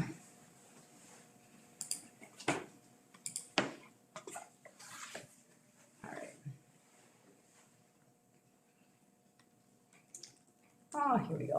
See it? Cause I had it open and I was looking, I couldn't get it in. Okay, so here are the, here's the information that, so this document was redeveloped using the $1.6 million. So we do have to pay interest on the bonds, which is why it's 1.6 versus the 1.5 million. Now, again, this would be different, if we, end up only having to cover a balance of $1.2 million, then this would be restructured, okay? In order to do, so this is the preliminary estimate, that has the $1.55 million. This is for the balance of the project. It applies the $972,000 of the Esser funds. And it brings the total sources of funding up to the $2,522,000. So again, I very much understand that would shift a little bit. But this is the document that, that's the most familiar, to all of us, because this is our visual where it applies our step down. And if we come back to the initial discussion that took place when the bond that was passed in 2019 was structured, because the district had an option of how they structured that repayment plan. And again, this first graph showed you that this would be if you just structured it consistently, evenly.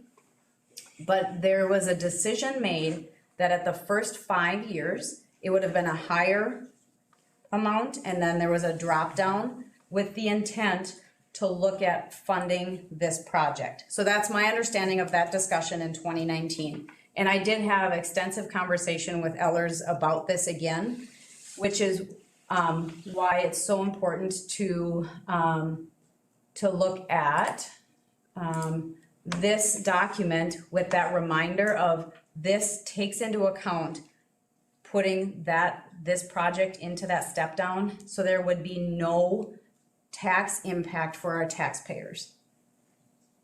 So this funding would not be, they would not see a tax increase as a result of this project. And I think in amongst all my fumbling, that's the biggest piece that I really wanted everybody to see, is that the way and the bond sale in 2019 created a scenario where this project could be completed only because it's eligible for one, an indoor air quality project is eligible for the large project funding mechanism. And two, the board made some determinations at that point in time to structure the repayment of that original 2019 bond sale to limit the tax impact for the taxpayers to complete this project. Are there questions about that process? And to your point, Cheryl, that dollar amount could be less, should the board decide to reduce the bid package. And people, just to clarify, because I think this came up a couple times, that people's taxes, like you said, are not going up, but there's still a tax, right? Of course. But their tax is not going Yeah. up because of this, and we're conscious about not wanting to do that. Yep. And I think so now I'm gonna come back to my original slide presentation and talk about the pros and cons of using either of these funding mechanisms.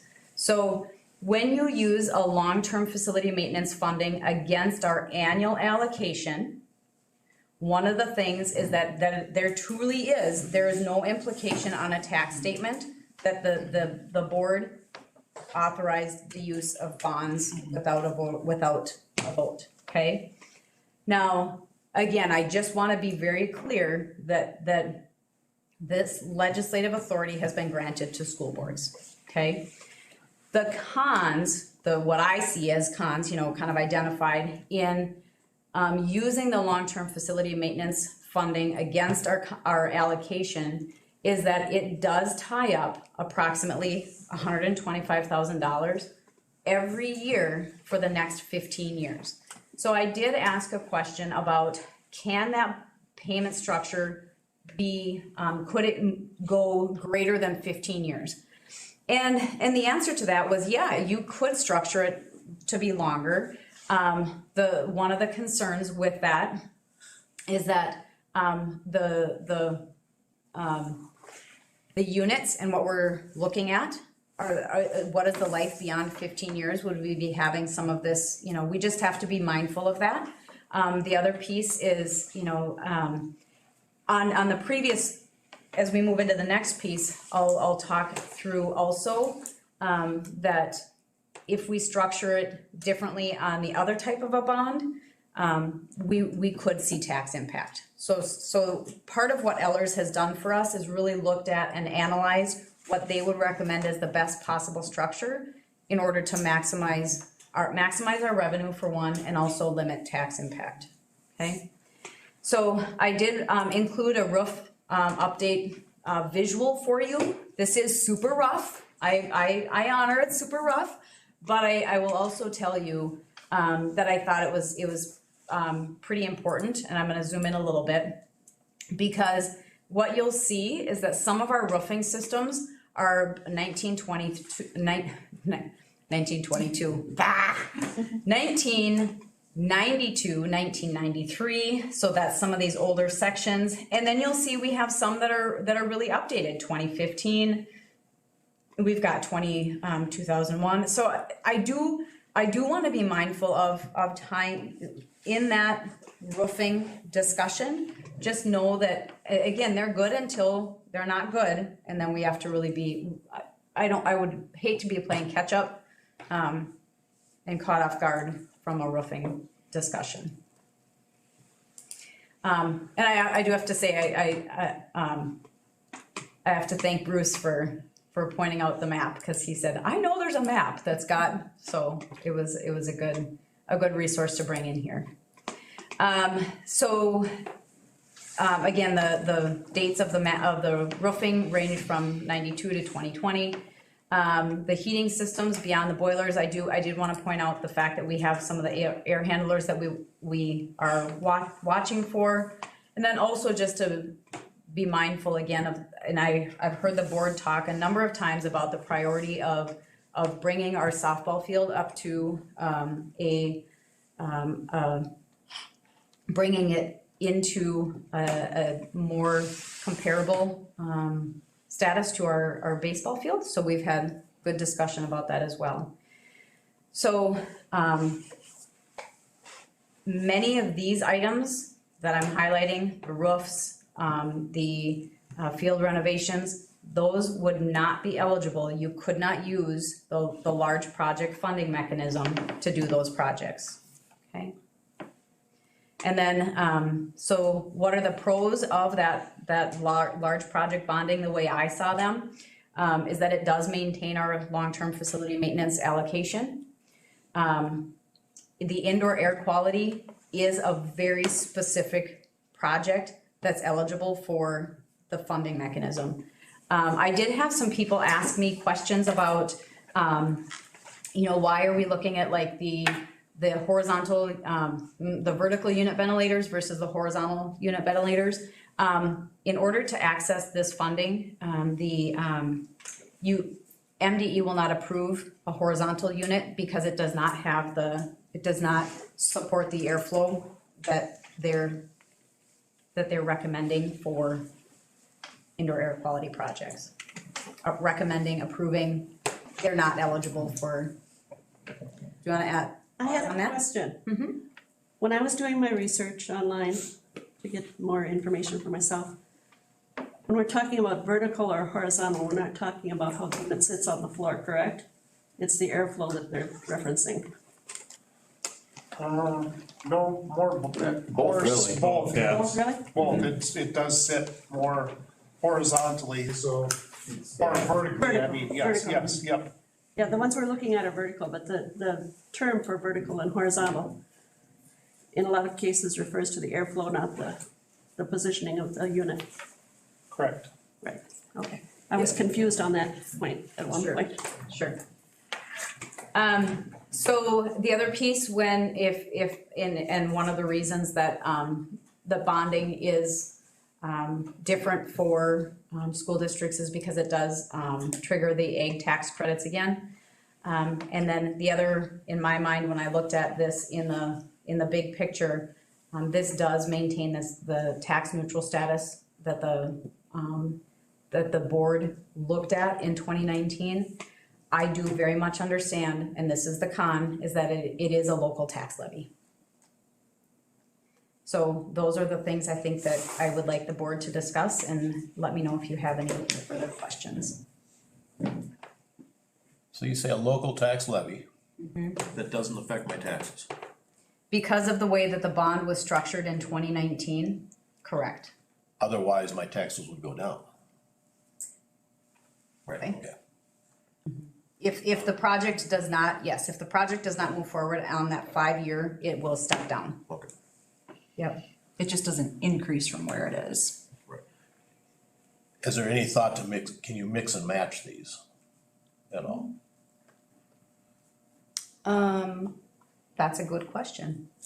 I mean, some from here and, Can I tap into a former superintendent's knowledge for a moment? Yeah, I mean, you can, we have, it's really whatever, I mean, we have a district, for example, that we worked with that didn't want to bond, understandably, for against more than 50% of their existing LTFM revenue, so, but enough of their projects qualified for the large-scale projects, yeah, so that it was kind of like a sliding scale, if you will, so yeah, you can do that. I think in I don't know, was this at last meeting, but the number 24% kept coming up. I heard this of long-term, 24% for this project would allow us to. So I'm just wondering if we can mix and match that way, if we can keep it in those terms. Do we have to hit a certain number to be in that large project bonding?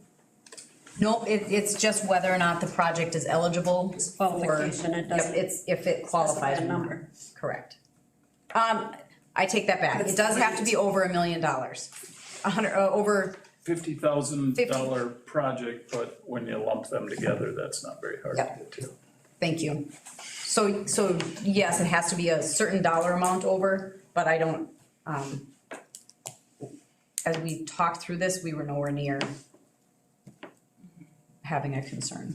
And I think looking at having a mix is important. I think like what we've been trying to do, because, when we look back at our conversation, we said we don't want our taxpayers' taxes to go up. We also want to be really strategic about the dollars that we're using in our district to not tie up funds to, put us in a bad situation 10 years from now. And the other part that we really talked about is what are we gonna get, like the best, rate's not the right word, like maximizing the funding tools that we have available to the best of what, how did I say that, like the best of what that mechanism, Yes. funding tool could have. So it's like all these pieces, and why we're looking at all these pieces is because it is gonna save the district and taxpayers money in the long run. Versus just going, we're just gonna take all our FTM dollars, or we're gonna, put this all on the taxpayers. It was because it started when those Esser dollars became available, that gosh, we can now utilize funds for other reasons, and that's when we started earmarking for the softball fields and other projects. So I have concern about taking up our LTFM dollars, like 34%, that's a big chunk. I mean, that's, gonna put people 10 years down the road in difficult situations. If we didn't do the large project bonding.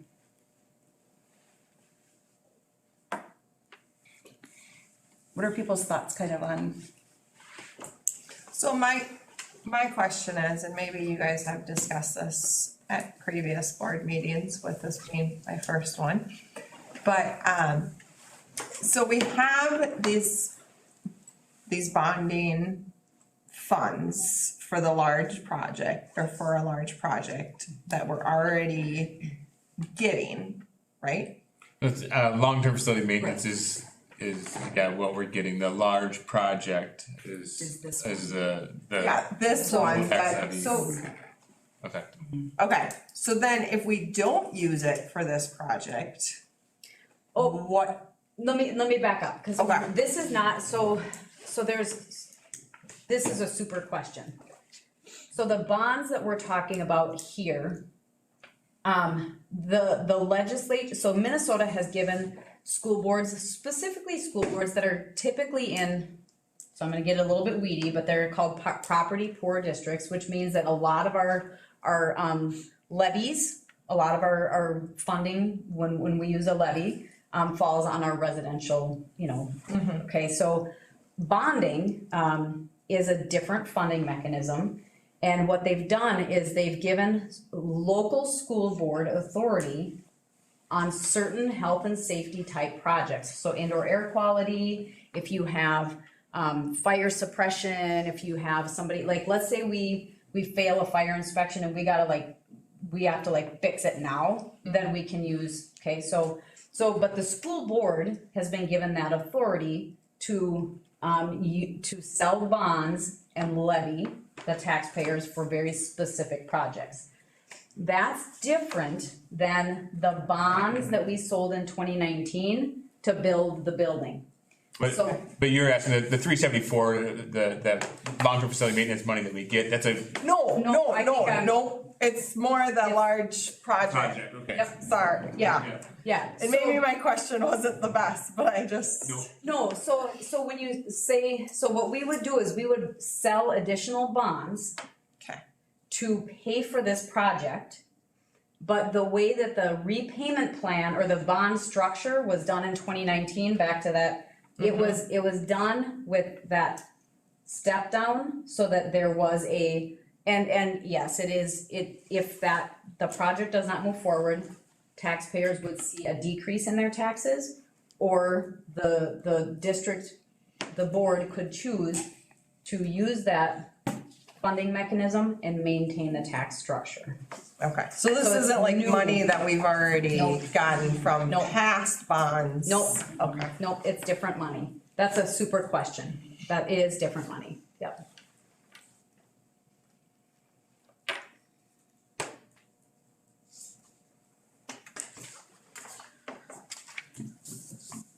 What is kind of your thoughts on the large project bonding versus maximizing the LTFM dollars? I'm just curious where the board is at. I have been adamantly opposed to using long-term facility maintenance dollars for this type of project. I'm more intrigued on splitting than I am utilizing that as the sole funding mechanism, just because it just doesn't make sense to budget against budget this project against what we need to use in the future, so. But what's that split look like, what makes sense that split, I mean, I couldn't answer that question without Ellers having, information, and to that point, do we have to select a funding mechanism tonight, does it have to be? So what the next steps, either way, would be in our December meeting would be the process where the board authorizes the essentially the process to begin the bond structure. The bonds would not be sold, and because the project would not begin until summer, they would go to market in about March. So then we would have, in about February, we would have the formal process to sell the bonds.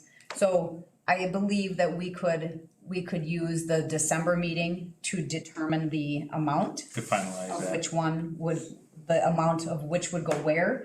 But I think that I do wanna just echo the concern of funding the entire project through the long-term facility maintenance annual revenue.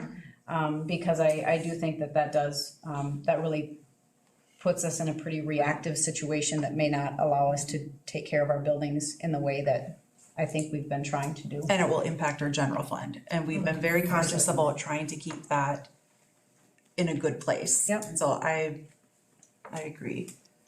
And if we did look at a split, I would wanna see a split that kept us from going into the general budget. Right. Somehow, we'd have to come up with that figure that would bring us down at that point. So is everybody comfortable with I mean, we've already said we're doing this project. Are people feeling that we need to know that funding portion exactly first, or are people comfortable to say, Do we need to forward with decide the this? funding tonight? Right, or can we approve, the bids? Go back. We're going forward, and that, are we comfortable and okay with? We know that we have options. We've seen these for 3 years. They've changed a little bit because we've had different funding opportunities, and that's why it has changed. I'm comfortable with that because Ellers has been amazing. They always come back to us with great information if we want things changed. And we've seen these funding options, so I'm comfortable. I'm comfortable as well, I think if anything, we look at, put a number, we say 20% or whatever, we think that no more than 20% of our LTFM dollars, to give us a figure for that, being budgeted, through long-term facility maintenance, and then the remainder, under the large building, large project. And then that'd be option A, and option B is 100% towards the large project. Yeah. Certainly is an option. I don't know, I threw 20% out there just to. Could we have Ellers give us some numbers on that? Yeah, I will, The if, project is decided on. yep, if we decide that we're gonna move forward on the project, then I would ask Ellers to be available to walk through those options for us. So then we would have time to vote on the funding option at that point. So at that meeting, then you would vote to move forward with one of the bond processes, yes. And then, I know the resolution is pretty specific, so they may have to have a couple of options, that we have primarily vetted out to kind of know this is something we may consider, or this is something, so that we can. So they have something to work with. Make it, I don't wanna get behind the 8 ball on the funding source if we're moving forward on the project. I have a question that just made me think of, so if we're gonna have reductions based off of what they presented, what we could reduce, we have to have that final number by December between now and then, or so we have to also figure out then between now and December, so would we vote on that first in December? What So- those reductions are, and then, Nope, you would vote so you would vote on letter A, moving forward with the dollar amount okay, tonight, okay, or with what we want for reductions. Right. And then that gives them the charge to move it forward, so there's not the lag time. And then what would happen for the funding mechanism is I would suggest that you would commit to funding with a combination of the indoor air quality and long-term facility maintenance bonding process for the secondary, for letter B.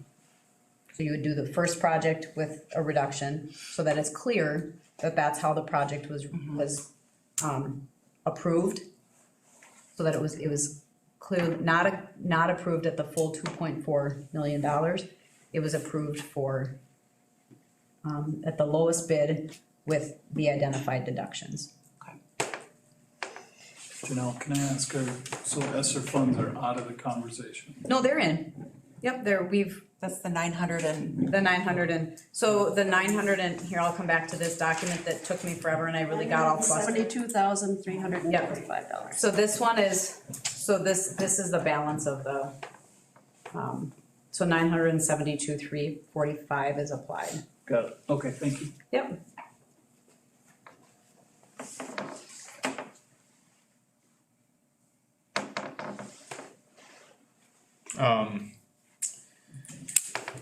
If we wanna close out B, we need to make a motion just to move forward with that, or can we table that till December's meeting?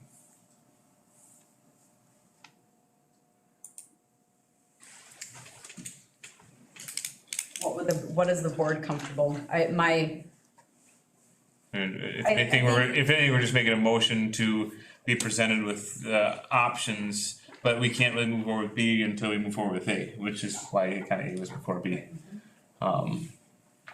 So if anything, we can table B for a second, go back to A and reopen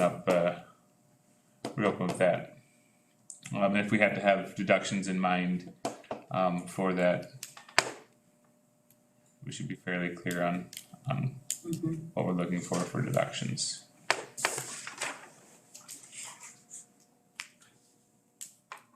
So I'll start back at that. We'll go back to A. We're gonna look for a motion. Well, I just have one question. Yep. Just to clarify, when stuff gets thrown out in the air, are there units there that are new that we don't need to replace? I mean, that came up and I wanna be able to. That came up from our community comments tonight.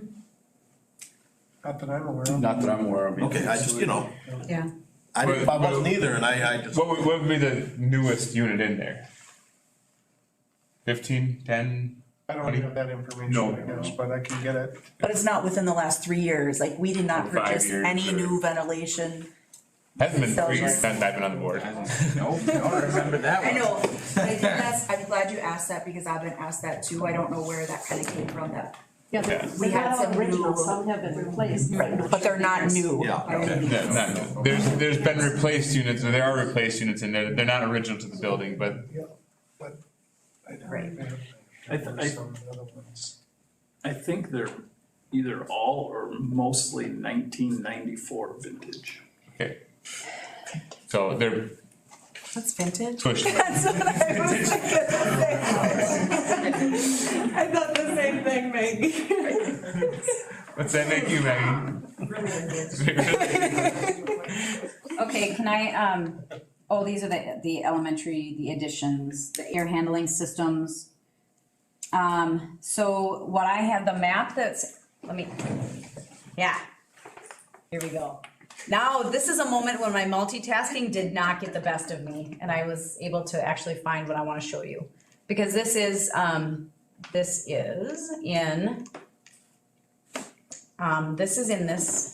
the elementary indoor air quality, information that came out, on August 29th, 2019. So I'm gonna scroll down to,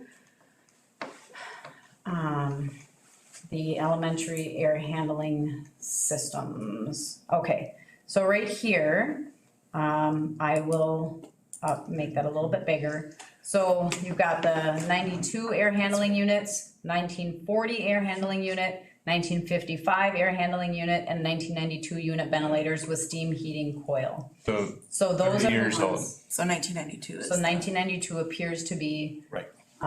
Good. Okay. Vintage. vintage, so, okay? Whew. Okay.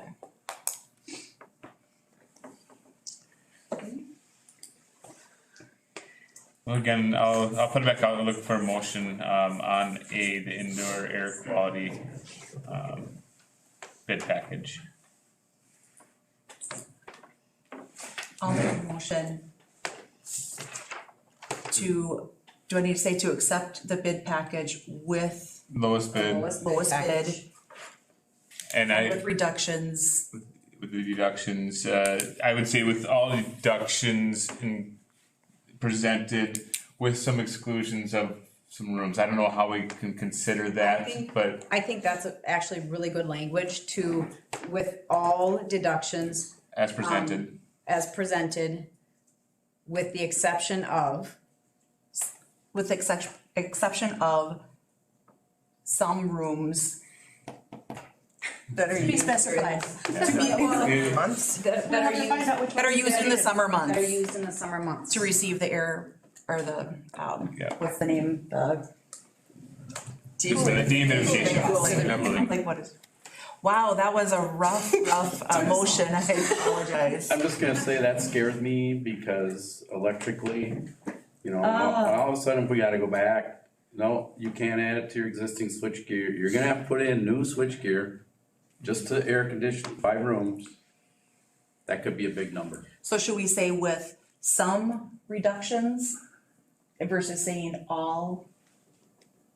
Yeah. Would that allow, so if we said, So I think, Maggie, though, I think just to be clear, what I'm hearing him say is by doing a partial of a reduction in the air conditioning, or the dehumidification and cooling process, that's going to limit some of, not only, it's going to put some constraints on the process for engineering, so I just think, again, just being mindful, if that's the wish of the board, just know that that's There's a risk. barrier, a risk that maybe comes with Risk that. there.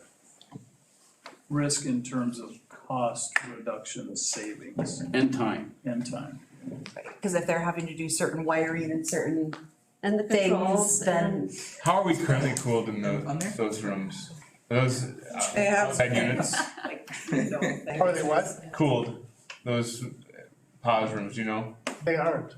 they're just a separate, more fresh air is getting blasted in, 'cause they have those like little window units in those first 2 Oh, pause right, rooms. yes, yep, portable Portables. units, portable units. Leave the air cooling off, Pardon? leave the cooling part off altogether, leave it all deductions. That would be less Is that- confusing.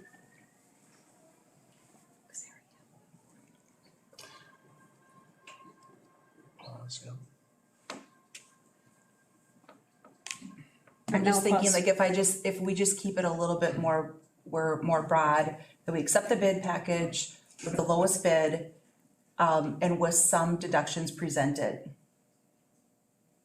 The problem is we may not know what that extra cost of indoor savings ever even looks like.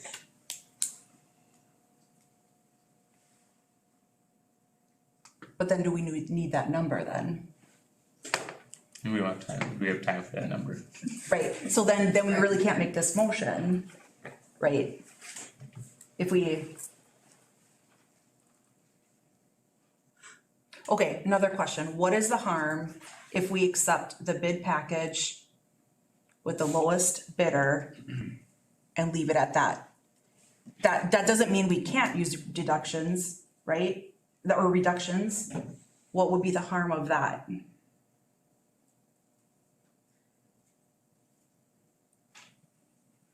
More money. I think the only risk you run there is that you're approving you're not. I think there has to be some level of document, like, of board wishes to we can't accept the bid package at the 2.4 million. The reason we're gonna accept the bid package at all is because we're assuming that there's gonna be reductions and deductions. That's my only hesitation in just, presenting it that way. I'm just figuring out how to, cause then I feel like we do need that number then, cause if we can't be, do that, right? I mean, do So- we need, So here's a question that I'm just gonna throw out there. And maybe the plan is always to keep pods over there. I mean, in the next few years now with having the PAC center available, are they gonna be moving pods over, which really we're thinking about the pause program? You know, otherwise, this wouldn't even really be a consideration. That's been discussed. So that's just, I'm just throwing that out. And that's why I'm good, like, we just go all deductions and. All deductions. And then all possible deductions as presented, and okay. then we'll. Miranda, I apologize. So, like, okay, At least it doesn't have to use it in research. accept the bid package with the lowest bid presented with all the Recommended deductions from Site Logic.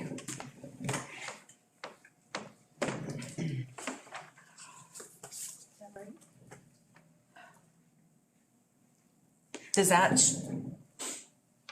hold it, is that I seem? think that makes sense, and then what our charge would be to Okay. just, some of the numbers are still kind of Okay. soft, like Mike talked about the electrical and whatnot, so we'll just really zero it At in. least we know, Okay, Exactly, this is the way we got it. okay. and that should help with the lead time on equipment and whatnot. Yep. So I have a motion, from Maggie, Second. I got a second from Rick. Is there any further discussion? Hearing none, all in favor say aye. Aye. Opposed say no, carried. For B, funding and finance, I think we just tabled that to a point, there's not really any motions to make on that right now, Janelle, I would just charge you to have Ellers come back with a couple options, one of the split, long-term facility maintenance and long-term, and large building, a large project, and then the other one with just a large project. Can do. With knowing the ESSER With- money is, Yeah, obviously, that's your money, and Yeah, and these documents that so what we do not have in these documents are the deductions as identified. So, yep, that'll change those numbers. we'll go on to C, building commemoration plaque, something positive. It's all been positive, it's something more uplifting. Oh, we need, Uh, we need it. do we need a We motion? need a motion, Table it. We need a motion to table it. I make a motion, we table alright, the funding and finance. a motion from Cheryl, a second from, Megan. Alright, You say till December. till the December meeting, yeah, Till December 14th. till December 14th. I'll qualify it with that. Alright, now we'll go on to C. Well, We gotta do all in favor. We had the vote to table it? I think we have to, okay. All in favor, say aye. Aye. Opposed, say no. Carried. Motion from Rick, I seconded. Oh, man. Okay. I just want to get away. But this is progress for three, I mean, Yeah, as much as this is not a glamorous, fun project, you're not gonna see it. We have been talking about this for, well, it's been over 3 years, I'm sure you, the board prior to us talked about this, but formally really putting a plan in place that we've arrived here, to me, is a relief. So, that's all, it is. Carpal time on that. And I think it's great that we're getting a top of the line Ford instead of a Cadillac. Oh, man. All right. C, building commemoration plaque. Okay, so, as the PAC is officially done, And we've updated the CTE wing. I think there are commemorative plaques throughout the building. And I think it would be nice to commemorate the PAC in the same way in that new addition. I did walk through and we have two different places. There's one over in the 1992 by the middle school, and then down by the auditorium. There is, thank you, down by the auditorium, there is another plaque. All of those have the Board of Education roles, and along with the roles identified, superintendent, architect/engineer, and general contractor. So how would the board like to commemorate the PAC? How would you like to commemorate the PAC plaque? Oh. My opinion would be just remain consistent with what's been done and just note it out, so. So can we confirm the roles in the Board of Education have changed? Because we do not have it's not the same board chair, or the roles, so how would you like to, identify those? In past, did they do it when the project was approved or when the project was completed? Like what year did they go off of? Completed. I think it's when the cornerstone is later. So then it would be this year, Yeah. right? Yeah. So no change then. So, as we currently. As we reside. currently, Okay. Can I just awkwardly ask? Well, I'll figure it out. Okay. I had nothing to do with that project. But I had nothing to do with that project. Okay, I'll figure it out. All right. Thank you. So, did we have a motion? Looking for a motion. I so move. A motion from Jake, I'll second. and a second from Maggie. I would make for the comment, on that note, if you're not comfortable being on that plaque, that commemoration plaque, do we remove roles of board and have Matt as superintendent since he was one through the whole project? And change that up.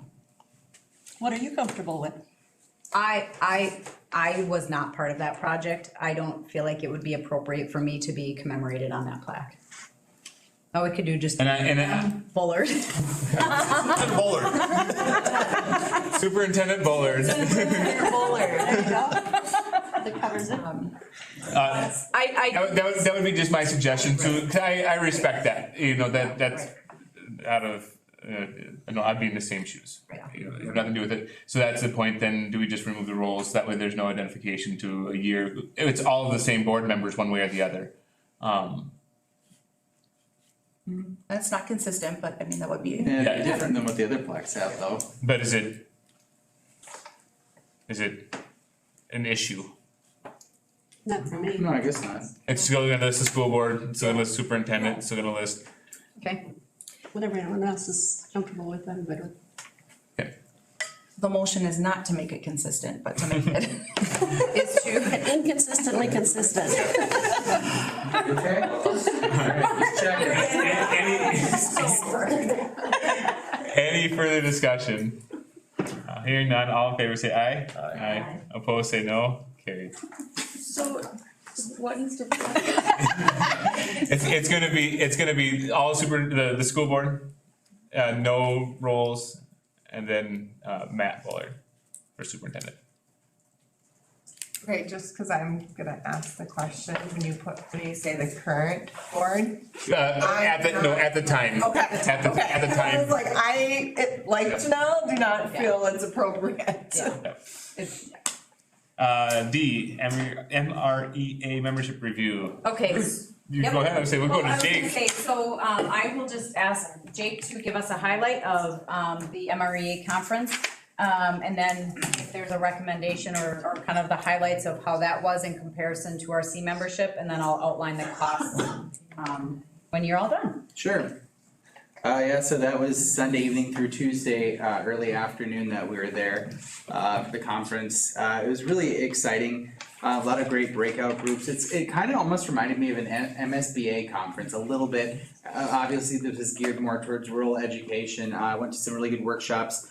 school boards and communication, and building community pride in rural areas. It was very interesting. They had some really good speakers for these breakout workshops, and then we had, if anybody remembers Dick Beardsley, the famous athlete, the runner from Minnesota, was kind of our keynote speaker, and it was kind of inspirational about that. And again, there were some legislative updates again there, which you get typically with C, but again, this was, and C doesn't really have anything like a conference like MREA, which was really nice, and is really nice to connect with other folks from rural districts as well.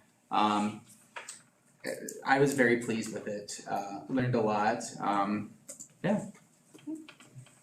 So one of the questions that was asked was what was our current membership for C from a dollar amount? So in 2021, our C membership was $2,306.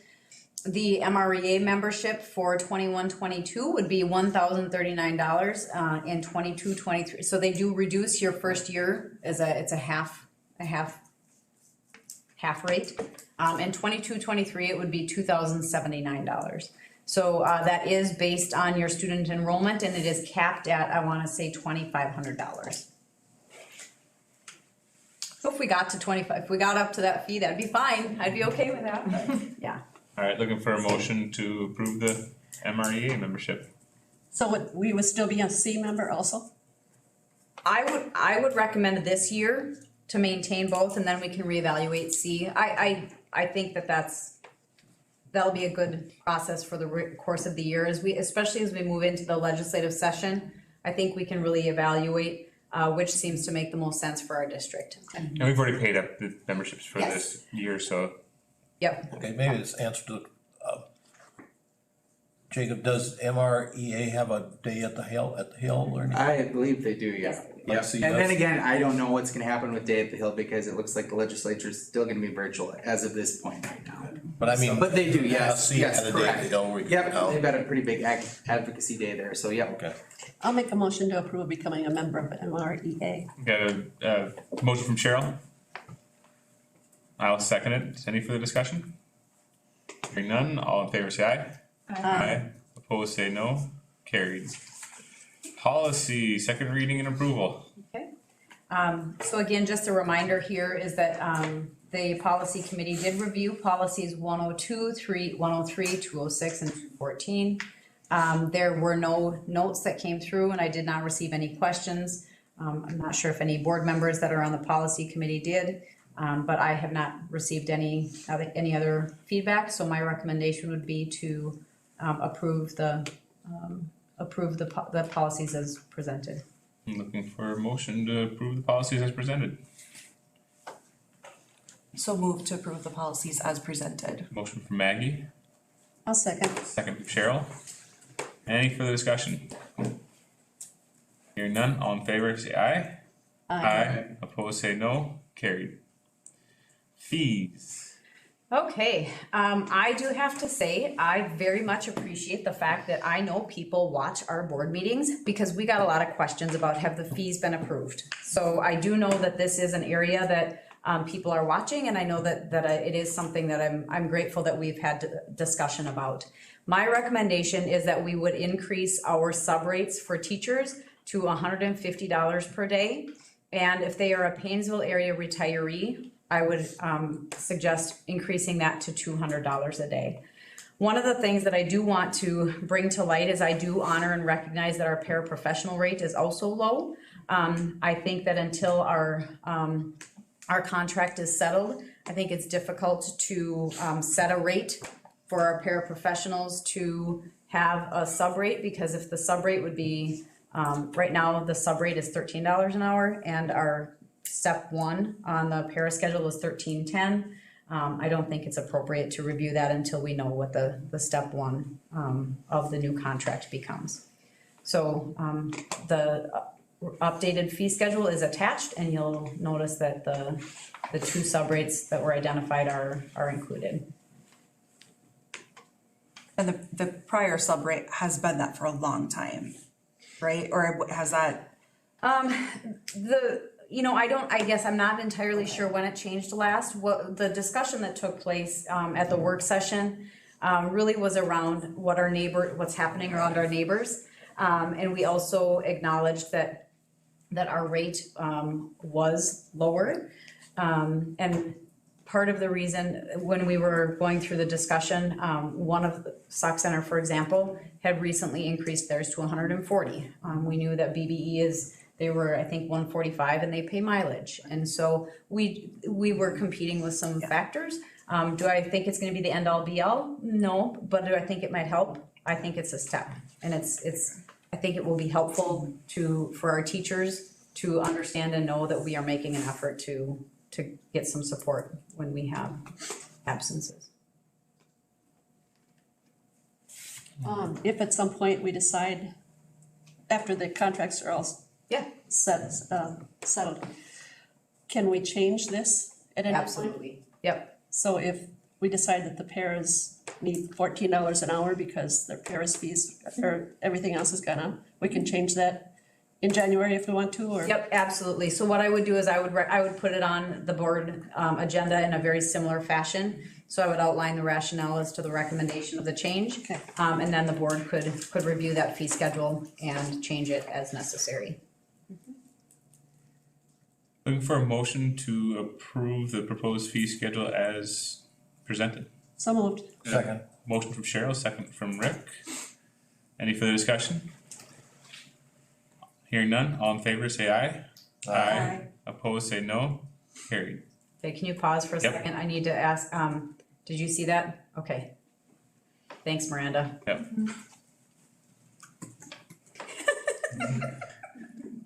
Cliff notes? I think I'm gonna have to bring coffee for her tomorrow. I think so too. Well, We're not making it easy on you all right. or for you. So the next one is the additional item where we had the Minnesota State High School League Foundation grant application. This is an application that is completed annually, but it does need to be done under board authorization. And so the authorization would be to essentially direct or recommend that our acting activities director, David Orline, complete the grant application on the school board's behalf. I'll make that a motion.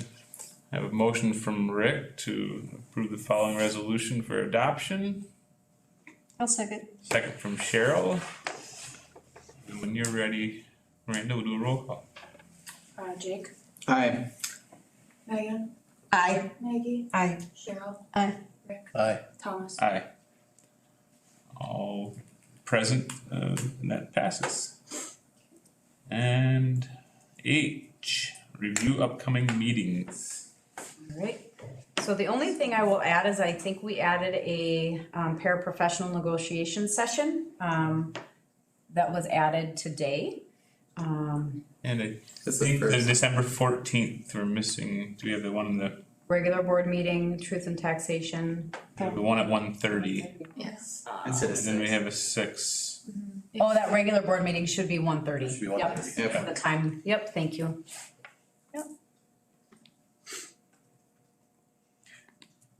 Anything else? I believe there is do we have a meeting next week? Professional.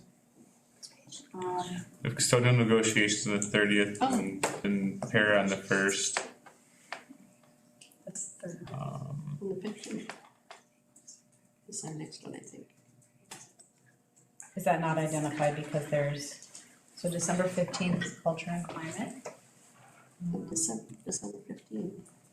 Well, that's at the bottom, isn't it? Yep, that one's there. Yeah. I was looking,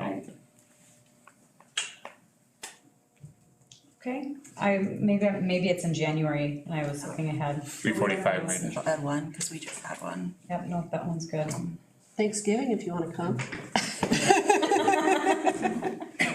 Is there a policy committee meeting coming up? I thought we had one scheduled. I can't find it. I don't think we I don't scheduled. think we didn't have one schedule one. scheduled. Okay. So it'll be scheduled, because that'll be our next set to review. Right, okay.